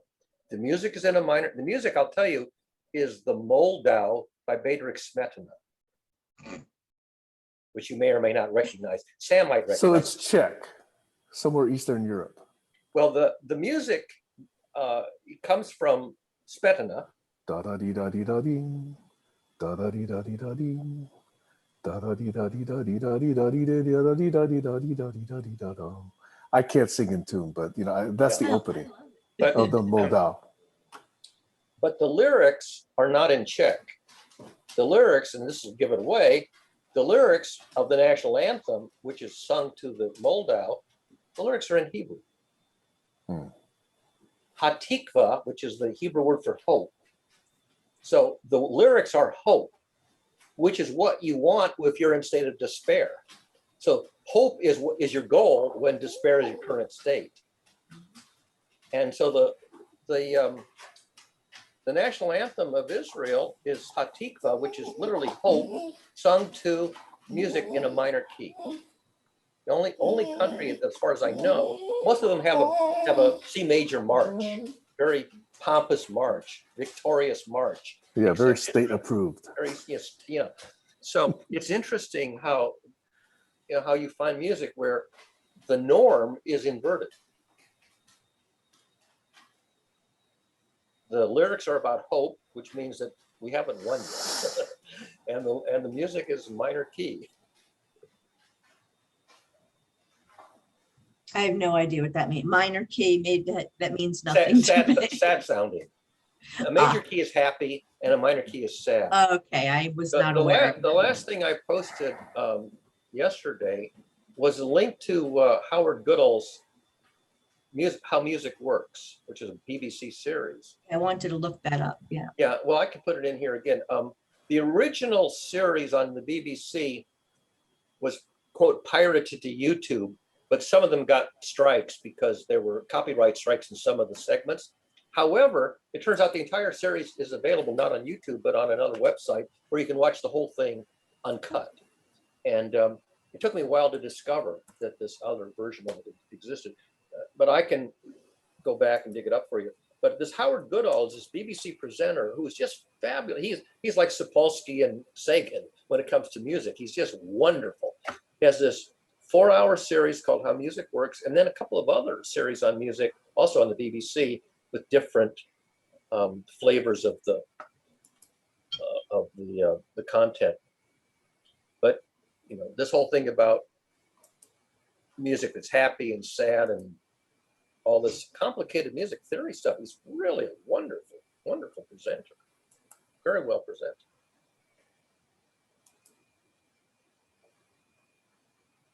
Yeah. What's next on the agenda? I don't have anything prepared. I was just recalling from the top of my mind what we spoke about yesterday. I haven't even created the doc from yesterday yet. I just got it uploaded, but I haven't announced it. I found it on your Yeah, spreadsheet. it's usually announced, to my subscribers as soon as it's available. But usually it takes at least a half a day for the transcription to become available.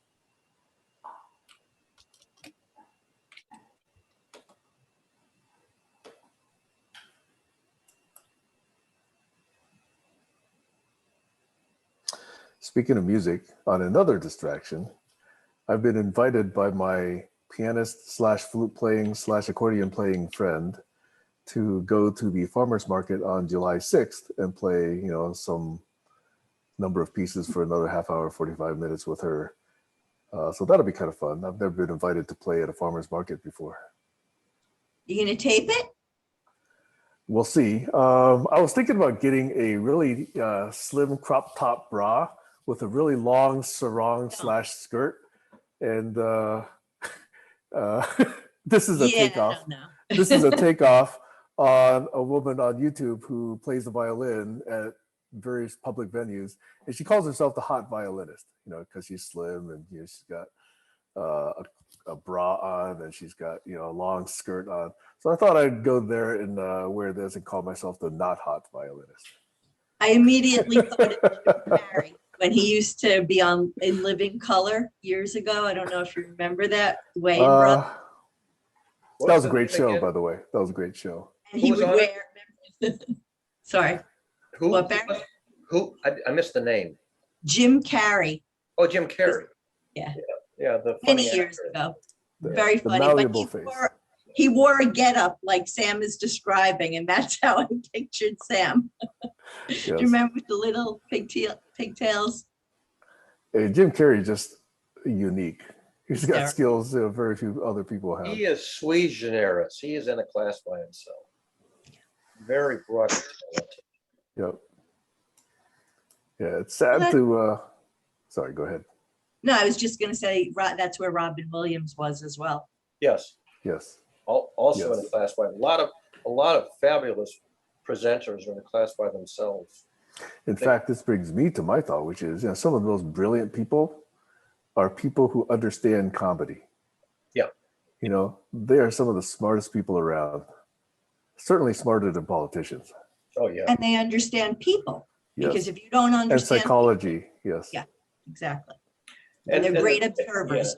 And the ability to tell the truth while telling a joke. And timing. Yeah. Oh, geez. There's even a joke about that. I don't know if you've seen it. There's an interview with a comedian, and the interviewer says, "What's the secret of comedy?" And before he finishes the sentence, the comedian says, "Timing." So, right. Yep. Yep. So what else remains to be discussed today? Just nice to check in. It's Well, I had nothing prepared, but it's already more than what, an hour and a half? It's nice to have a collegial and congenial conversation. Well, I know that we are four, but Kayla has not been very active. And really interesting things happen in conversations of three people. I've constantly found that. I've said this to you before, Kayla. Yeah. You know this. Yes. That's a very Him and interesting Graham dynamic. dissed me one day. No. Jeez. In fact, all right, if you want to talk about dissing, you had a much longer one-on-one with Graham first before you had a long one-on-one with me. Okay, so I felt dissed and triggered. Okay. No, I've been listening to you guys. It's awesome. I'm really enjoying this. We're not boring you. So- We can talk. No. I'm it just was pretending I awesome. can follow along. I worry No, about I'm that. listening to this thinking like, oh, wow, how can I say this against another person so I can sound super smart? That's what I'm doing. See, I'm Everybody. pretending. Did I ever tell you the story about the chat bot that there was an MIT grad student who was working on a chat bot, this way back in the 90s. And Professor Harold Abelson said, could he send his grad student with a chat bot to my online learning community, which was just text? And he would come in as if he were a character. I said, sure, no reason why not. And I knew that the whole point of this experiment, this AI experiment, was to learn the chatbot to learn to converse in complete sentences that sounded like they made sense. And so while other people were chatting sort of randomly with the chatbot, I was very carefully feeding it well-chosen comments that were on the topic that the chatbot had brought up. And then I would try to say something that was correct, erudite, semantically correct sentence, and it had real content in it. And so the chatbot was collecting stuff for me as well as from other people. And when the grad student wrote up his report, he had some of these snippets of the chatbot responding to people's comments. And he said, there were times when this chatbot sounded like he actually knew what he was talking about.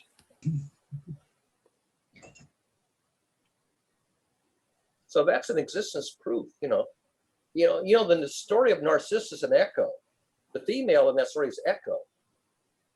We don't talk too much about Echo, but Echo has that ability to echo back what Narcissus is saying, that it's parroting back. And if you're echoing back somebody who's really erudite, you can sound equally erudite for small fragments, but not for a long conversation. That's what GPT-3 does. That's what AI is really kind of at as far as state of the practice. Sorry, Stacey, you had your finger up. Well, that's okay. I just wanted to go back to what you said about 3, because I mean, there's really something to it in terms of when there's 3, one person can't go too far out before getting pulled in by at least one of the other 2. So you still have like this perimeter. So, and you have 2 people asking questions of the one. So the one who's presenting, if they're not following it, one of the other 2 are likely to stop with a question of clarification. And the more people you have asking questions, the more the thing stays coherent. So everybody's on the same page. It's Up to a easy. limit. Yeah, it's real easy to wander off the page where people are no longer following you. And if you have a small number of people, they're much more likely to say, I'm getting lost. If you're talking to 12 people, Those That's a dogs dog. are making funny noises. it's, Sounds it's That's like much- Hera. it's much harder to speak up and say, excuse me, I'm lost. Everybody else looks like they're following you, but that's much harder to do if you're one of 12 and you're the lost one. If you're one of 2 who's the lost one, it's much easier to say, excuse me, but I fell off the wagon here. I fell off the boat. And I'm also thinking in terms of interest, I mean, when you have the 3, you might lose interest a little bit, but you're still close enough to finding a commonality between the 3. There's a greater likelihood that there'll be a piece in it for everybody. You know what's really interesting? I saw this yesterday as different people spoke. I was watching who else was leaning in to attend when various people, and who else was, backing away and attending something. And it was really interesting. And you can go back to the video. This is really where you have to do this, is watch the video, is to see who was leaning in when who was talking and who was not leaning in when who was talking. I don't There's know. a lot of it. Just a Sam lot of kept it. turning off, sorry. Sam kept turning off his camera every time I spoke, so I tried not to take it personally. There was no correlation. I gave you the benefit of the doubt. Now, But it might be Stacey, fun for you to, get triggered, and then we can talk about it. Stacey I has this not ability triggered. to stay apparently in tune all the time. The one person who, near as I can tell, is always attending is Stacey. And now, I tried. if her mind is wandering away, I wouldn't know that. No. Because If I try to live, unless I have to turn my camera off, I try. Yeah, and other people you can see, and you can see me turn away too, because I do that. If somebody's talking and I'm just not interested, I won't sit there pretending to be interested. Fascinating. No, I actually don't.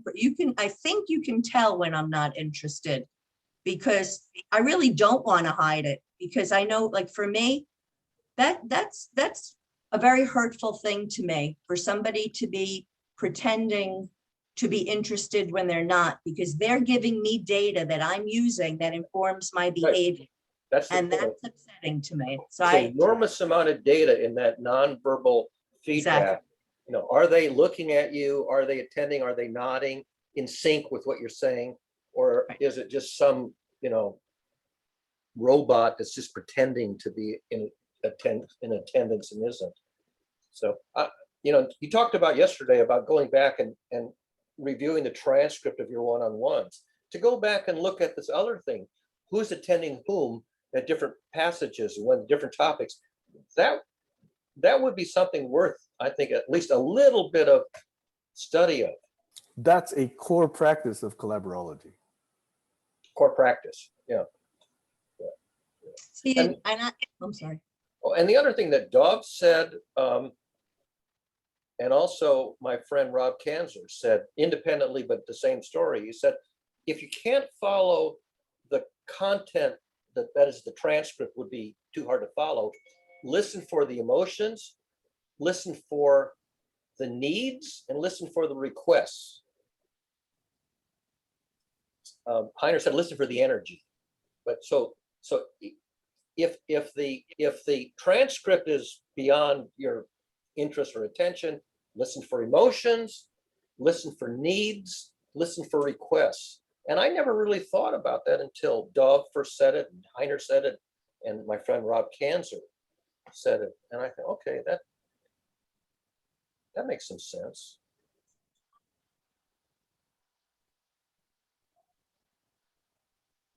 In the space of human interactions, there are many types. For those in the relating, where you're getting to know someone, we're getting to really understand someone, we're learning their language, their principles, values. I think that works. Yeah. if you're at a late stage, what I call late stage, where you're into much more nuanced, much more technical, much more precise, much more evolved reasoning chains, there's more to be listening to there.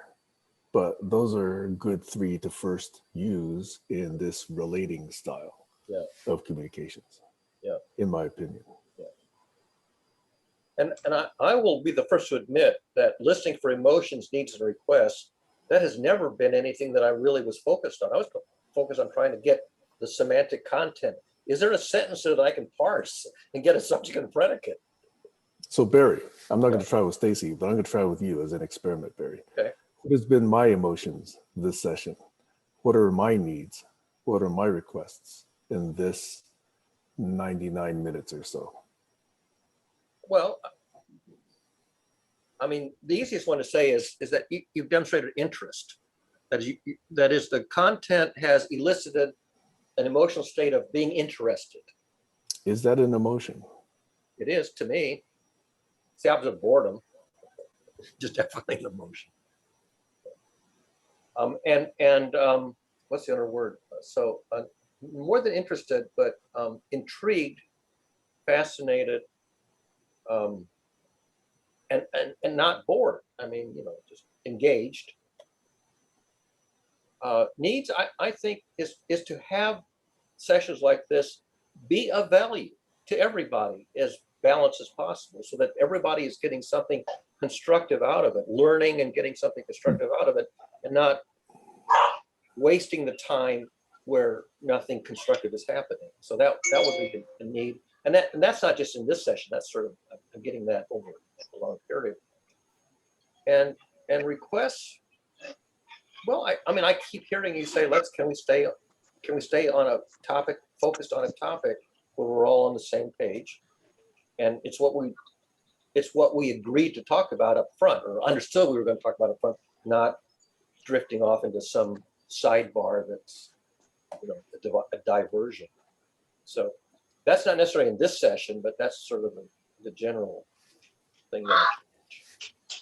I know Stacy's got lots to say about this, but let me just give you some quick feedback on this one, okay? Because on the last 2 items, you're definitely constructing that understanding from more than just this one session. You're constructing it from a much longer history. Correct. Because as far as emotions and requests and needs, I'm not sure that I could pick out what I've been expressing as far as emotions, needs, and requests in this particular session. Yeah. If you include all the other ones, yes, you can clearly see a pattern. So I'm still not sure how you applying this looking for emotions, needs, and requests actually has resulted in new insight for you about me in this session.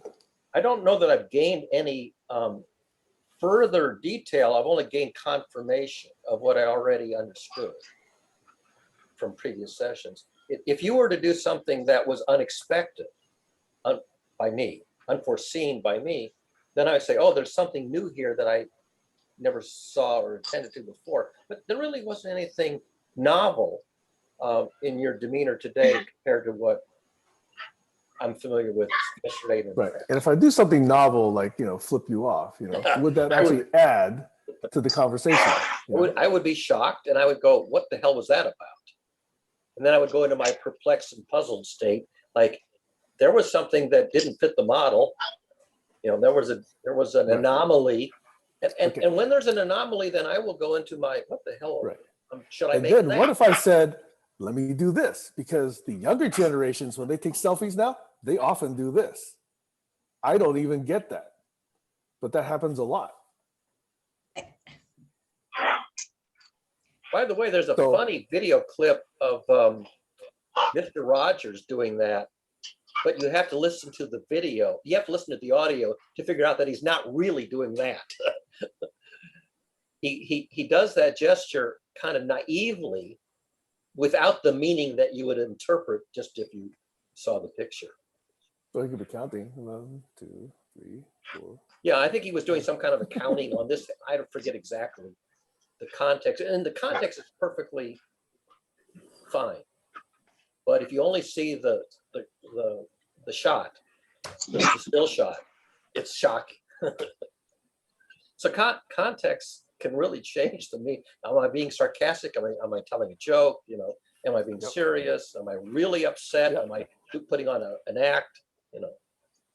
And Stacy, please go ahead and interrupt me, but otherwise I'll say something. One sentence, I was just going to say, it depends when something's out of character. Yeah, exactly. Yeah, but how do you guys know my character, since the only way you see me is on Saturdays and Sunday mornings for 2 hours? That's like 164 other hours that you're not seeing me. But that's still given us a pattern. So now if you were to do something out of character according to that pattern, it's going to show something. Yeah, true.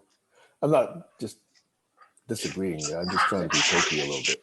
Yeah. But Barry, back to your point about context, actually both of your points about context, that's why, in my opinion, just looking in the dictionary is insufficient. You know, you got to get that interaction with the other person to say, is this what you meant, or is that what you meant? Or are we working off of this common dictionary understanding? You know, the context is equally as important as what was actually said. You know, it's a frame of reference. Yeah. What is being said is a vector. The context is the frame of reference. So this ambiguity that Stacy mentioned, if you say there's two ways I can take that. If you go to the glossary, it might resolve in your head, oh, now I see which way I should take it. Because this is how this person means when they use that word, and some other ambiguous context is not the right one. So I found the glossary activity very interesting because it revealed to me how people use words that are so different from how I use words, and why there's a disconnect in conversation because of the disconnect in the understanding of the meaning of words. That was far more dramatic disparity than I imagined.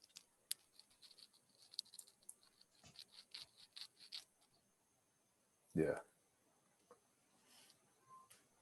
So that is one of the fundamental reasons why I really do think that Dictopedia is useful more so than Merriam-Webster's or, you know, whatever other Funkin' Wagnalls or whatever that you want to use. There's my life and how those words have taken meaning for me. There's your life and how those words have taken meaning for you, independent of any given dictionary, even though the dictionary has the quote unquote commonly accepted definitions. That's why I like to do word of the day. I used to literally do it every day back when I started doing it 5 or 6 years ago. Now I do it 2 times a month, but I pick words that are relevant because something is emerging in the zeitgeist that needs to be talked about, and it needs a name to associate with it. So when I give a word of the day, it's usually about something that's coming up in the social networks. It's in the air, and it needs to be discussed, but it also needs to have a name. This is like Gertrude always wants you to pick a word or a phrase that names the issue that's being discussed, and then have the discussion. And so the word of the day is, if you go back and you look at the word of the day, you'll see these are raising above, you know, the subconscious, the issues that are floating in the air, the current zeitgeist, the current feeling, which need to be talked about, but they also need vocabulary to talk about.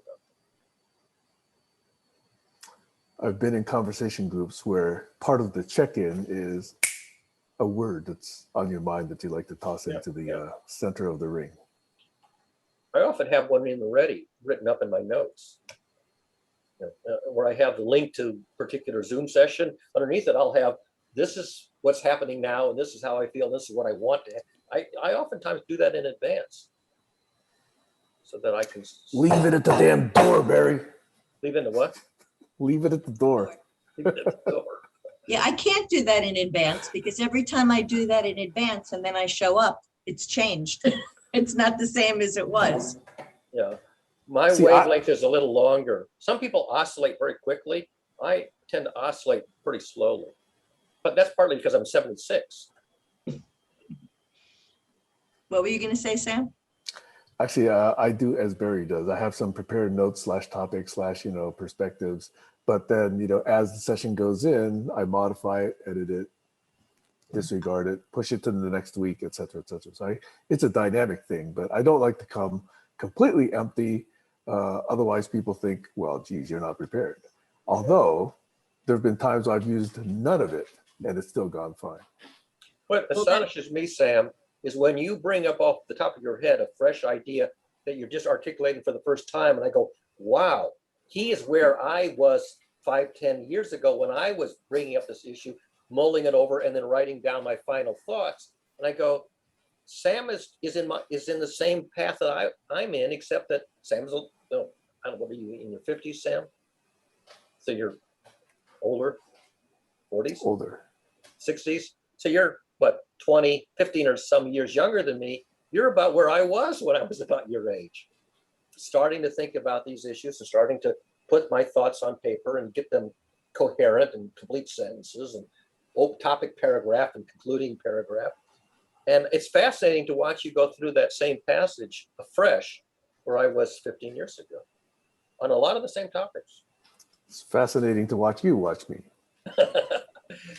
And that's where I wanted to say, should I let Sam mull this over, or is it a good thing or a bad thing to inject where I was when I came out 15 years ago? Is that helpful or hurtful? And I don't always know. So how come you don't ask a Socratic question? Check the food tower and tower. Because it's not a one-on-one, it's too many people. Ah. I can do that if I have set the topic and I want the audience to construct the content Check the food tower and of tower. what would have been my talk, I will do that. But it's hard to do in this kind of a Zoom session because you really have to ask. It turns it into two people having a conversation, everybody else in the audience. I will do that if it's a small enough group, or if I am leading the construction of some topic where I've already been through the process, and I want to see if other people will construct it the same way, or if they'll introduce something that I overlooked. Well, this actually introduces a story that I think I told one time before about Albert Einstein, about the fact that he was about to prepare a final exam for his physics class, right? And his TA says, Dr. Einstein, this is exactly the same set of questions you asked last year.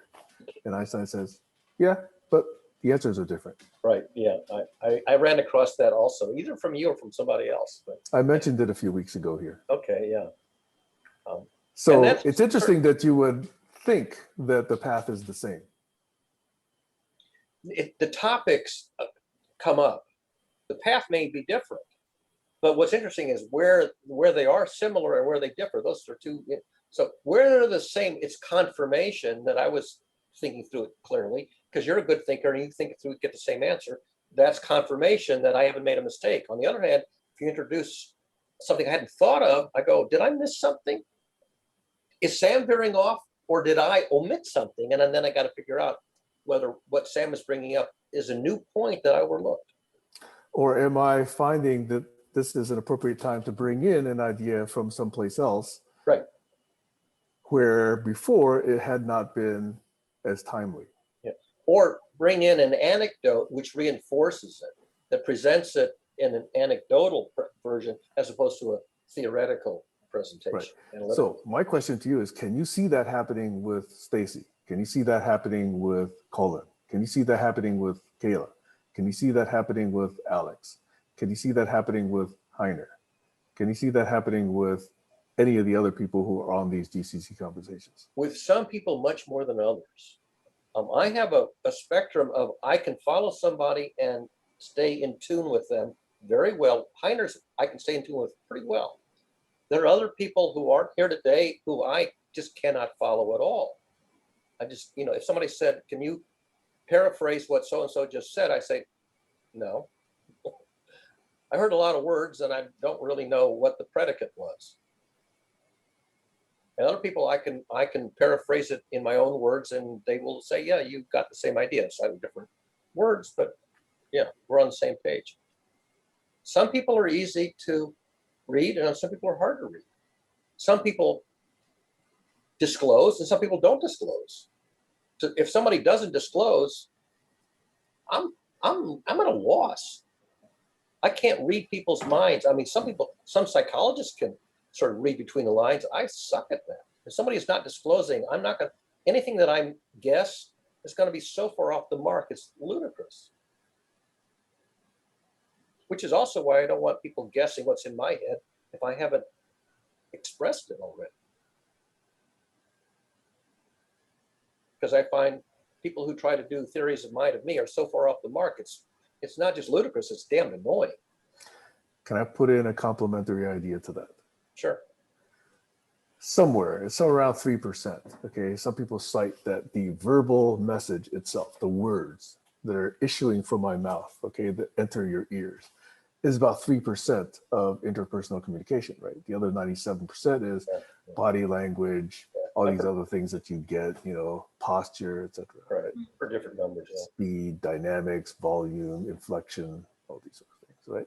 So if you're not exactly hearing the words, there's still 97% of other information sources that could be used. So I'm curious that you say you're at a loss or you're at a null theory when the other person doesn't issue words, because you could still construct something from the other 97%, it seems to me. Yeah, I can construct something. And what I've found is that if I stick with the null model, as opposed to a hypothesized model, the null model makes better predictions than the hypothesized model. The hypothesized model has so many mistakes in it that anything that predicts is off the mark. The null model makes no predictions at all, so it makes no mistakes. And I found that I'm better off sticking with the null model than a haphazardly, cavalierly constructed model based on erratic information. I just discovered that, you know, those non-null models are wildly in error. And I shouldn't rely on them. That I will draw the wrong conclusion and enact the wrong action as a result. If I act on that incorrect model, my action will be counterproductive, iatrogenic, conflict generating, you know, problematic. That's why yesterday when you asked for some feedback, I didn't say anything. Yeah, I got figured your any response feedback on that I gave would be disturbing the process if I did it in real time. It would not improve the situation. Or rather, that's what you concluded. That's what I concluded. Yeah. And that's based on observation of this particular community. There you go. So you used the other 97%. You didn't just disregard it. No, So you're actually saying you did use it. I mean, and you did decide a course of action. Right. I heard your request and I filed it away, but determined not to answer it in real time in the presence of the situation that you were attempting to correct. I figured it would be non-corrective activity. If I tried to improve the correction process, it would backfire. That was my belief, my hypothesis, and therefore my action was intentionally the null action. Save it for later and then explain later. I personally thought that was a good thing. To do what I did. I would have done the same thing had I were you in that moment.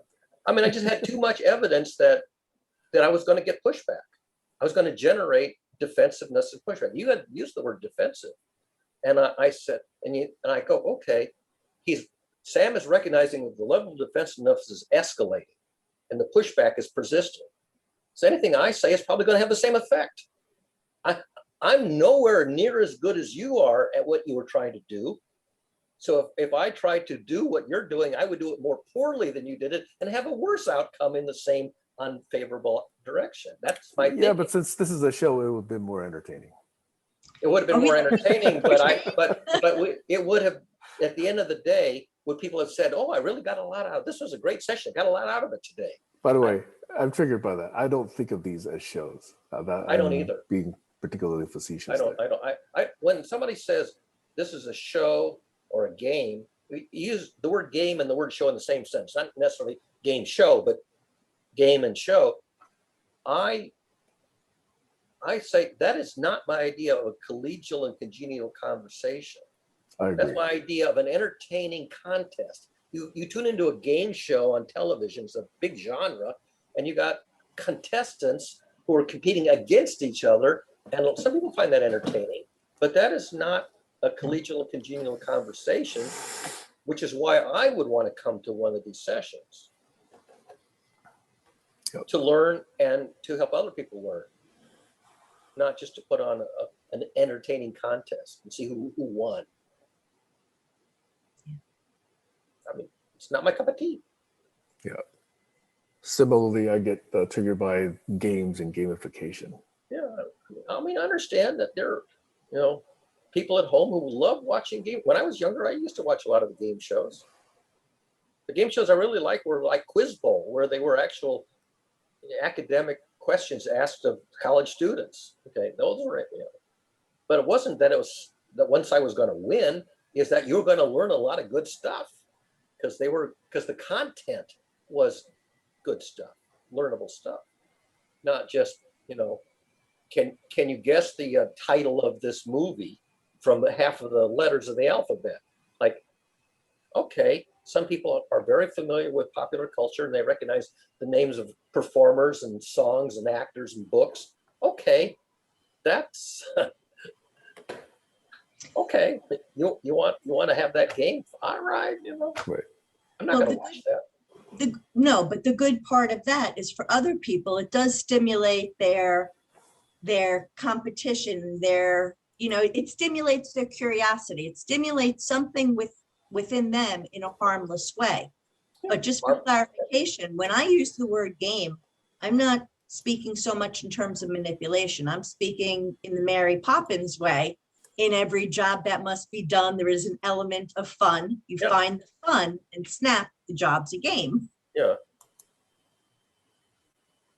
Yeah, there was I mean, when I was in 5th grade and we had spelling bees and parts of speech bees and state capital bees. And I loved that. For one thing, we didn't have to sit in our chairs. We could get up and we actually moved around the room as we would move from one section to another if we got the right or the wrong answer. So it was also physical activity. But I thought those were kind of fun. And I learned the state capitals and the parts of speech and spelling and all that kind of stuff. And then 5th grade, when, what is it, you're 10 years old, that was fabulous. In the Space. spirit of collaboration, what I like about certain game shows that I would have tweaked, like Hell's Kitchen or whatever, or The Apprentice, is that wouldn't it be great if you have a team and the person does what they do best, you know, and they are all working together, Right.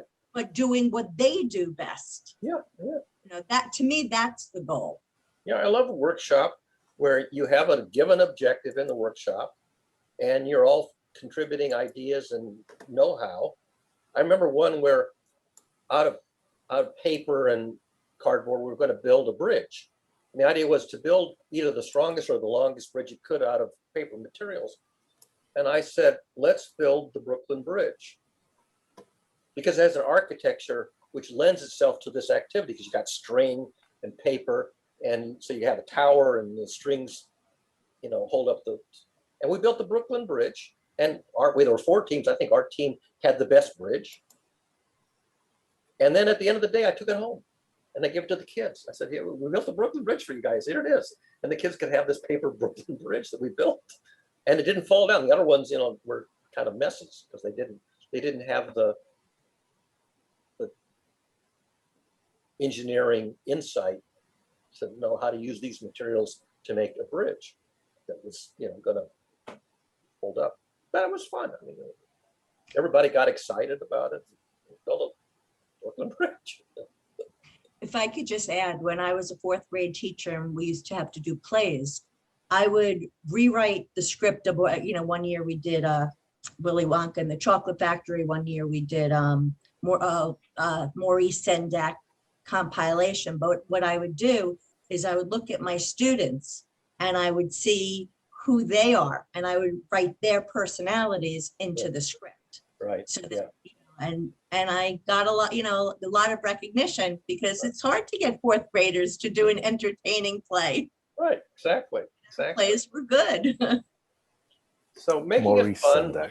Yeah, making it fun is important, but not making it a contest in the sense that people are at, you know, loggerheads trying to beat the crap out of the other person.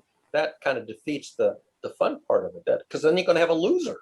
Well, that's why I think it's so important to tie in some way of making one person's success everybody else's success. Yeah, yeah.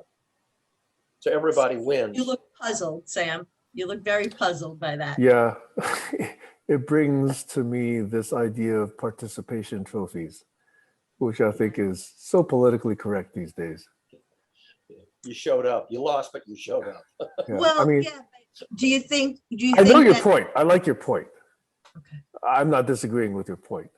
I just have this other associated idea of these, the dilution of recognition when you now go towards participation certificates and trophies. And Yeah, I so don't much of our, that way? I think I'm looking at it, let's say you take a family.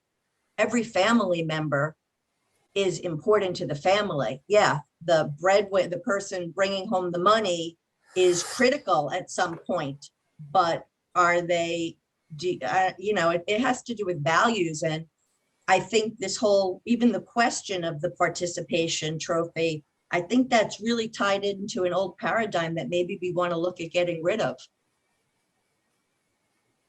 that was my point.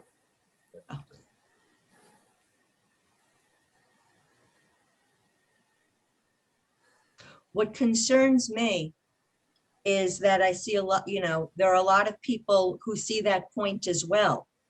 But because we've all been conditioned, it's so hard to create a system coming from within a different one. Yeah, And, you know, I don't know if I said this here before, but when I was a child, I made a promise to myself, and I'm going to say at the oldest I could have been was 9, because I moved at 10, and I remember, you know, where I had this thought. And I said, I promise I am always going to listen to children, because I knew then that they had, you know, they had an unfiltered way of looking at things, and some things are simple.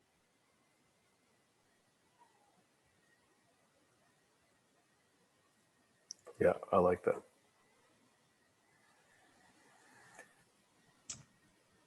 How would you guys like to proceed? It's about 6 minutes so past the hour, if I can read that right. Yeah, it is 106. Well, 106 in the East Coast. Okay, well, I'm good. I enjoyed meeting with you. Yeah. It was a Yes. nice way to spend the And morning. there's Kayla. Yeah, Kayla, what do you have to say before we shut down? I want to see a picture of breakfast. Eat it That's already. impossible. I already ate it. What Oh, was nothing. it? Yeah, it was leftovers. I just brown rice and what is it? What do they call that again? The onions when you Scallions? saute it in butter. Sauteed onions? Caramelized? Yeah. Yes. Caramelized, yes. Caramelized onions, brown rice, and then leftover fish. Sounds like you had dinner for breakfast. Yeah, exactly. I'm trying to eat everything up before I go on my trip. So And then make things that yeah. you freeze if you have leftovers. By the way, Yeah. Barry. What? Oh, sorry, I interrupted Kayla. No, it's okay.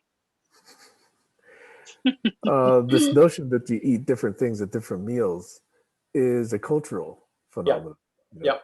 Yep. Because even though we did eat different things at breakfast versus dinner in Taiwan, in Vietnam, when I visited Vietnam, that's not necessarily the case. So I said, what do you have on your breakfast? They pointed at the same menu. Yeah. I will eat leftovers more for lunch, but generally not for breakfast. And mainly, I think, because I don't have a balanced meal at every meal. Because a balanced meal is like, 7 different things in a balanced meal? So my balance is over the course of the day. So at breakfast, I'll have some things that are absent, some nutrients that are absent in lunch or dinner meals. So somebody once, Go ahead, Kayla. this Vietnamese guy once told me that pho, I don't know if you're familiar with pho, is generally eaten in the very early hours of the morning.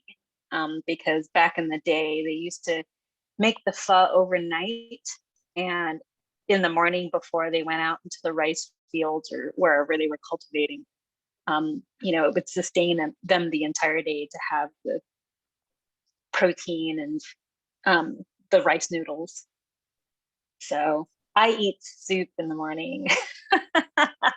I don't like cold things. I like warm things generally, except of course if it's hot. And yeah, I'll have soup and rice and steak and whatever in the morning. What is tot? Except the tot? Huh?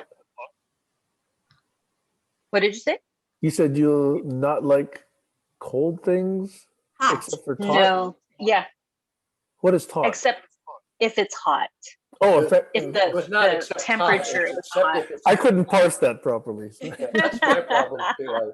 I get the phonemes, but not the word that they combine. Yes. Yeah. Yes. That's why I love the closed captions, because the closed captions, I have to tell you, they're much better than me at figuring out what was the word that those phonemes form. Especially on Zoom, if you have people for whom English is their second language, the real-time closed captions that are available on Zoom are fabulous, far better than me. When I miss a word, closed captions almost always have it, unless it's a place name or a surname.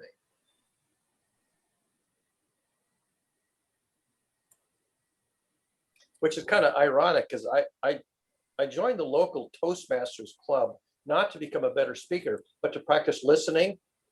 And since we've been on Zoom, I find myself reading the closed captions because I can read the closed caption to get at more content than if I try to get it, through the spoken word. Yeah, but you're doing both at the same time, so that's good. Yeah, but usually if it's somebody whose English is not their first language, I'll end up just reading the closed captions. I'm just not capturing their accented English well enough to. If you miss one or two words out of a sentence, the subject or the predicate, the verb, you've lost the whole sentence. You either don't know what they were talking about or what they said about what they were talking about. Kayla, anything else you want to say before we go? No. Just zoning out. Have fun on your trip. Thank you. Yeah, when do you will. embark? Saturday morning, I'm going to try to go into Yosemite. Hopefully I can find my friend, and I'm still trying to figure out if I'm going to use that day to backpack alone. I might as well, right? I might as well. But that way I could say that I backpacked alone. However terrible it might be or wonderful it might be. And Or then if you find a couple on the trail, just join them rather than walk alone. Yeah, of course. Absolutely. And then I will be in Seattle on the 4th. Trying to figure out if I can take the ferry, but then I can't. From Olympic National Park to your place, I'm gonna have to drive. Right? You might drive from Olympic National Park to Port Angeles and then take the ferry into either Mukilteo or Edmonds. And then the drive would be from there only an hour approximately, as opposed to going all the way around the south end of the bay. That would take about 3 or 4 hours. Yeah. I'm sure I drove- Waze or Google will tell you all that. Right. I drove a stick shift all around Seattle. That was interesting. I have a stick shift here, although I haven't got it restored to operating condition yet. But Is it might be even fun. registered? No, I drove it up from California 5 years ago. It's been sitting in my garage. It's a So it's Honda not even S2000. registered. It's not even registered yet, not even but it's registered. a great vehicle. It's a Honda S2000. It's basically a street legal race car. So once I get this house thing taken care of, I'm going to restore the car and start driving top down. That's a Sam great is car. I can restore it. Yeah, come restore the car for me For then. you. Yes, do it, because that's a really fun car to drive. That's clearly it's a stick shift and it's a 6-speed. I once Ooh. restored a 49 Cadillac. Wow. Spent a whole summer restoring a 49 Cadillac. Summer of weekends. Wow. I bought it for $1. It had been sitting in somebody's garage or barn, for decades. And to get legal title, I had to give them $1. And then I worked on it every Saturday and Sunday for, I don't know, all summer long, and finally got it running. Cool. It's impressive. Keila, fundamentally, there's nothing wrong with this car. It was running like 3 years ago. It's just not been running since. I got it restored 3 years ago, but then I've not been using it since I didn't get it registered. So it just needs a battery, probably a bunch of, flush the fluids, and it's probably ready to go. But I'm surmising. Yeah. New I wiper like company. Sam, is your son still in Brooklyn? Is my what? Son still in Brooklyn? No, in fact, when was that? July or so of last year, he left New York and went to California for 3 months. And so spent 3 months with my ex-wife, his mom. And then in September came up and spent 3 months with me all the way until November to get acclimated with the puppy Apollo. Uh-huh. And so he and Apollo bonded. And in November, I think just before Thanksgiving, he went down to San Francisco, where he's now got an apartment there, but that's within easy driving distance of Santa Clara, which is where his mom lives. So I he's saw- actually got an apartment in San Francisco now. Okay, so you're not coming to New York to visit. That's where I was going with that. Oh, yeah, sorry. No plans right now to visit any place other than California, which will now, I'm actually going to resume my 1 week per month trips to California soon, because everybody's returning to work and we just have to follow the right set of guidelines. I used to do that pre-COVID. I'll probably end up doing that again. Got it. But that would be Where in- Sunnyvale, California, San Jose I was area. gonna say. Yeah. Well, I'm in Ventura. That's about 3-4 hours away. Yeah, that's, once the airports open up, everything's readily accessible, Right. Yeah. My local airport here, Payne Field, has not yet really reestablished its full slate of, not full, I mean, it was limited to begin with, but it's not even gotten back to that operating schedule. So right now I can fly from there to San Francisco and then drive the 40 minutes down to Sunnyvale. But I used to be able to fly directly into San Jose, and then from there to Sunnyvale was only like 15 minutes. Small problems, because from here to any airport is an hour already. Yeah. I'm disappointed I can't travel one day. My It'll dog. happen again. Well, not COVID, the dog, really. I can't. Well, I got 4 dogs I got to board, when I have to travel, because my daughter's going to be going to college soon. Yeah, my dog doesn't get bored. Yeah, my dog is like that's my baby. A baby, yes. That We all is know my what that means. We dog My owners know original what that plan. means. My original plan was to bring my dogs to Sam's place. Yeah. But logistically, it just can't work, because I do have to be in the office a couple of times. Yeah, at least once a week, if not twice a week. It's a long drive to go So- from Ventura all the way up here via car. That's a long, long drive. Yeah, and I don't have another adult with me. And as much as it sounds tempting to teach my 13-year-old how to drive, Tyra! Tyra! Yeah, I know. Tyra's still an option. No, But, I'm glad she's doing well through her operation and spending good time with Yeah. her. She's going outside more, which is good. She likes that. She looked fabulous in the last photo that she posted of herself. Yeah. Mhm. Okay, well, I'm gonna check out now, answer these texts that have been coming in. I will also. Thanks for a Me fun, too. unscheduled conversation, and Thank you. see you guys again next Saturday. Bye. Bye for now. Have a good week.